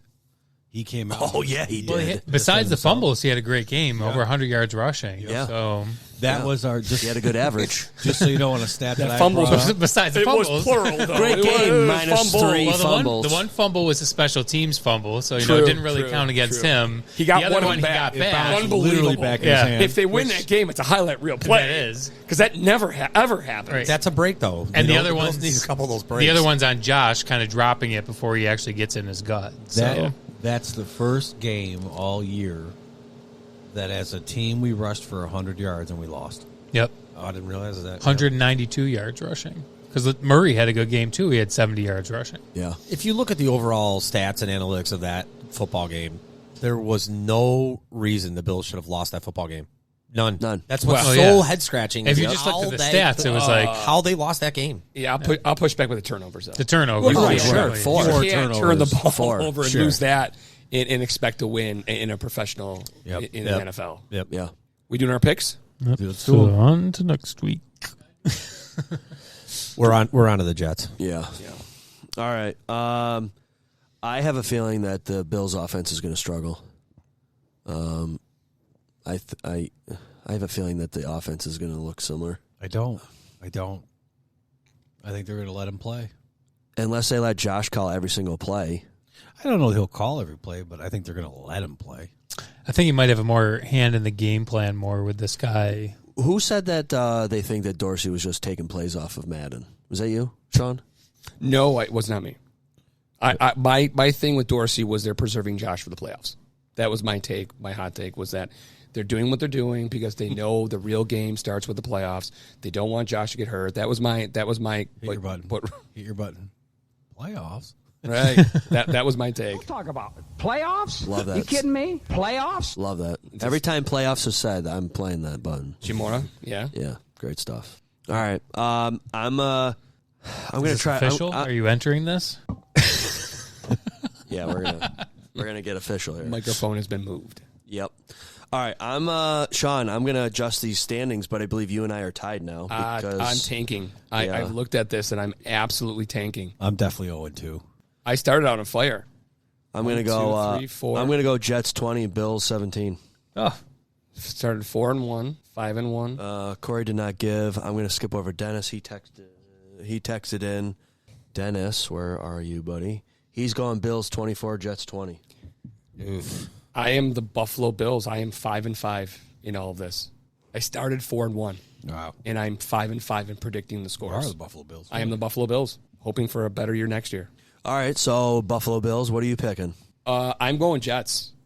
I'm gonna disagree with what I said, agreeing with Chris, but my gut tells me the Bills are going to come out like a wagon train. But I am so bad at predicting these over the last month and a half. I'm going against my gut, and I'm going with the Jets. Give me Jets 20, Bills 16. 16. Give it to me. I laugh because I picked 20 to 17. Because my gut tells me, oh my God, the Bills are going to come out and storm the Ramparts. But I have no faith in what I've gone. I have proven myself that whatever my gut tells me, right now I'm at that stage. What the Bills have done to me is do the exact opposite. Go against your gut. That's what I'm doing for this week. All right, Brendon, Mike, or Woody. I'm ready to go. I do think that they're going to come out and win this game. I think that there is a strong case for when there's a big firing, the team comes out firing. I'm going to say Bills 34, Jets 13. I think this may be the last win the Bills get the rest of the season. There hasn't been a But 30. I think they get this one. Firing. I think they get this one, and then there is a drought. There hasn't been a 30 in the game they've played, either for or against them, since Miami. I know. Damn. And that's why I do it. Yet- 6 weeks Yet- of no 30 points. We still predict it. Because I think they're going to come out, they're going to say, Typical Bills fan. hey, this was because we were hamstringed by our OC. Here's our amazing quarterbacks coach. We're going to score points for him. And then season's over. Mike or Woody? I'll go. I think that this is a really, really ugly football game. I think our heart is telling us that we want the Bills Like to Chicago, Carolina, shitty? I honestly, I'll give you my take in a second here about the score, but I just think our heart wants us to believe that the Bills are going to come out flying. That hasn't happened all year, and I don't see it happening against this defense that has embarrassed a lot of quarterbacks. So I don't think this is the week for that to happen. I think this is, we've not heard a lot from Tyler Bass. I feel like this is like a 15-10 Bills win with Tyler Bass kicking 5 field goals. I just don't see the Bills getting in the end zone against this defense. I see the Bills moving the football in between the 20s. I feel like it's Zach Wilson. I just don't see him putting up a lot of points, even on the Bills' third string defense. I got a 15-10 Bills win. Okay, we got to mark down Woody's first pick. And it is true. Every week we've been like, this is the bounce back week. This is the bounce back week. This has to be the bounce back week. People think it's And just it never is. it's on a Never repeat. is. It's on a loop. Mike, do you want to go or you want Professor Pizza? Are you going to chime in here? Nope. Yeah. Okay. I'm gonna give it to the Bills with a little squeak out. You know? Like, what's the score? Like 28-24. Okay. Oh. All right. I was just looking up the Jets, what they've done this season. They put 31 up against Denver. They put 31 points on Denver. that stuns me. Did they win that game? They did, yeah. They It's won that game. it's very tough to do that, to look at these teams, because like 1 week the Lions were on fire for weeks, and then they stumble 1 week and they really struggle to score, and then they come back and they score a ton of points in a shootout with whoever they just played last Sunday. So this is the tale of two seasons take, right? Yep. Denver has righted that ship, and they figured out how to do it, and they're playing solid and buttoned up. That's where the Bills have not been able to do that yet. They've been all over the map with chaos in these games. We've seen a lot of wins out of this team. I feel like if they get a win out of the Jets, they can somehow try and button it up a little bit, right, and right the ship a tad. That says a lot in the NFL. We'll see if it happens. All right, Mike, you're on the hot seat. All right, may I? Yeah. My phone's dead. Yeah, what are you looking for? All right, so cheat codes. Oh, just time. In 23 hours and 20 minutes, I'll be 48 years old. It'll be my birthday week. Happy birthday, buddy. Happy birthday. Do the Bills give you the big present? That's what that's where I'm going with this. So being the patriarch of the podcast, because I'm sure I'm the oldest by far with you guys. No, Skip would be. He's not here though. Skip who? I don't Skip's older than that? Skip is 50. He'll be 52 this year. Oh, okay. It doesn't show. 52. Great job, tonight I'm Skip. the You look great. patriarch anyway. Yeah. So I keep saying it week after week after week. We're going to score 31 points. You can look up there. So eventually we're going to score 31 points. So 31, I'm going with last week. Just leave it. 31-16. And Kincaid's going to get a touchdown. just one? No, just one. Okay, just one. I disagree. They're going to get in the end zone. It's going to be Kincaid. And Davis? Multiple times. Yeah. No. Kincaid and Davis, 2 apiece? Yeah. And Bass hits a 65-yard field goal. It would be the game that makes you think, oh, there's Davis. Oh, yeah, he actually might be that number 2. And then the rest of the season happens. Yeah. So if anyone's free Friday night, we'll be at Candyman having some drinks. So. And pizza? Pizza Pizza, too? We might have to walk Pizza. by. We might have to walk down. Yeah, come see us. Oh, you know what? Let me check my Friday. Yep, I'm available. Yeah, my Friday's open, I think. We will be there. Come have a drink with us. Oh, what do you know? Uber's in town. I have to take a kid to swim and a kid to soccer. I love that your calendar's up there and running already. boom, yeah. boom, boom. Friday's like my only phone. night. The family calendar. Yeah. Is there time in between drop-offs? Always. Yes, there is, sir. We'll be Yes, there is. I wonder if he'll recognize my voice from the Zob Bills podcast. Yeah, that's right. He did have a good pizza. You did? Yeah. Was that pizza, you went back shortly after, Yep. and was it just as good as the other time? I'm just asking always in terms better of consistency. It's always better there, and it's very consistent every single time. So is the bourbon. I think that I need to experiment one day, and I need to run this off the generator on my pickup truck and take the the show on the road. Yep.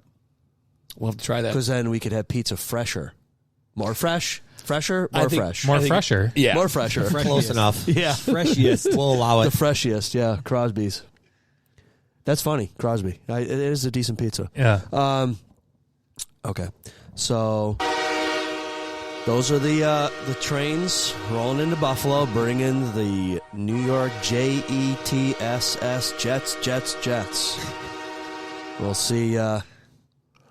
Oh boy, I hope it goes well. That being said, this has been episode 11. A huge shout out to Mike for bringing Del Reid on from 26 Shirts. It was awesome. That was a really, really great guest spot. We needed that. That was great. So, and Chris, welcome to the show. Yeah, I have a feeling you'll be back. Absolutely. This was fun, guys. I appreciate it. It Yeah, was fun. And then that being said, go Bills. Go Bills. Go Bills. Go Go Bills. Bills. Go Bruins. Presentation of Kmart Productions. Sponsored by Doug's Chiropractic and Empire Tow and Recovery. Please listen, then rate, review, and follow all episodes. Zob Bills is executively produced by Kyle. Executive sound engineering by Kyle. Art, lighting, music, also by Kyle.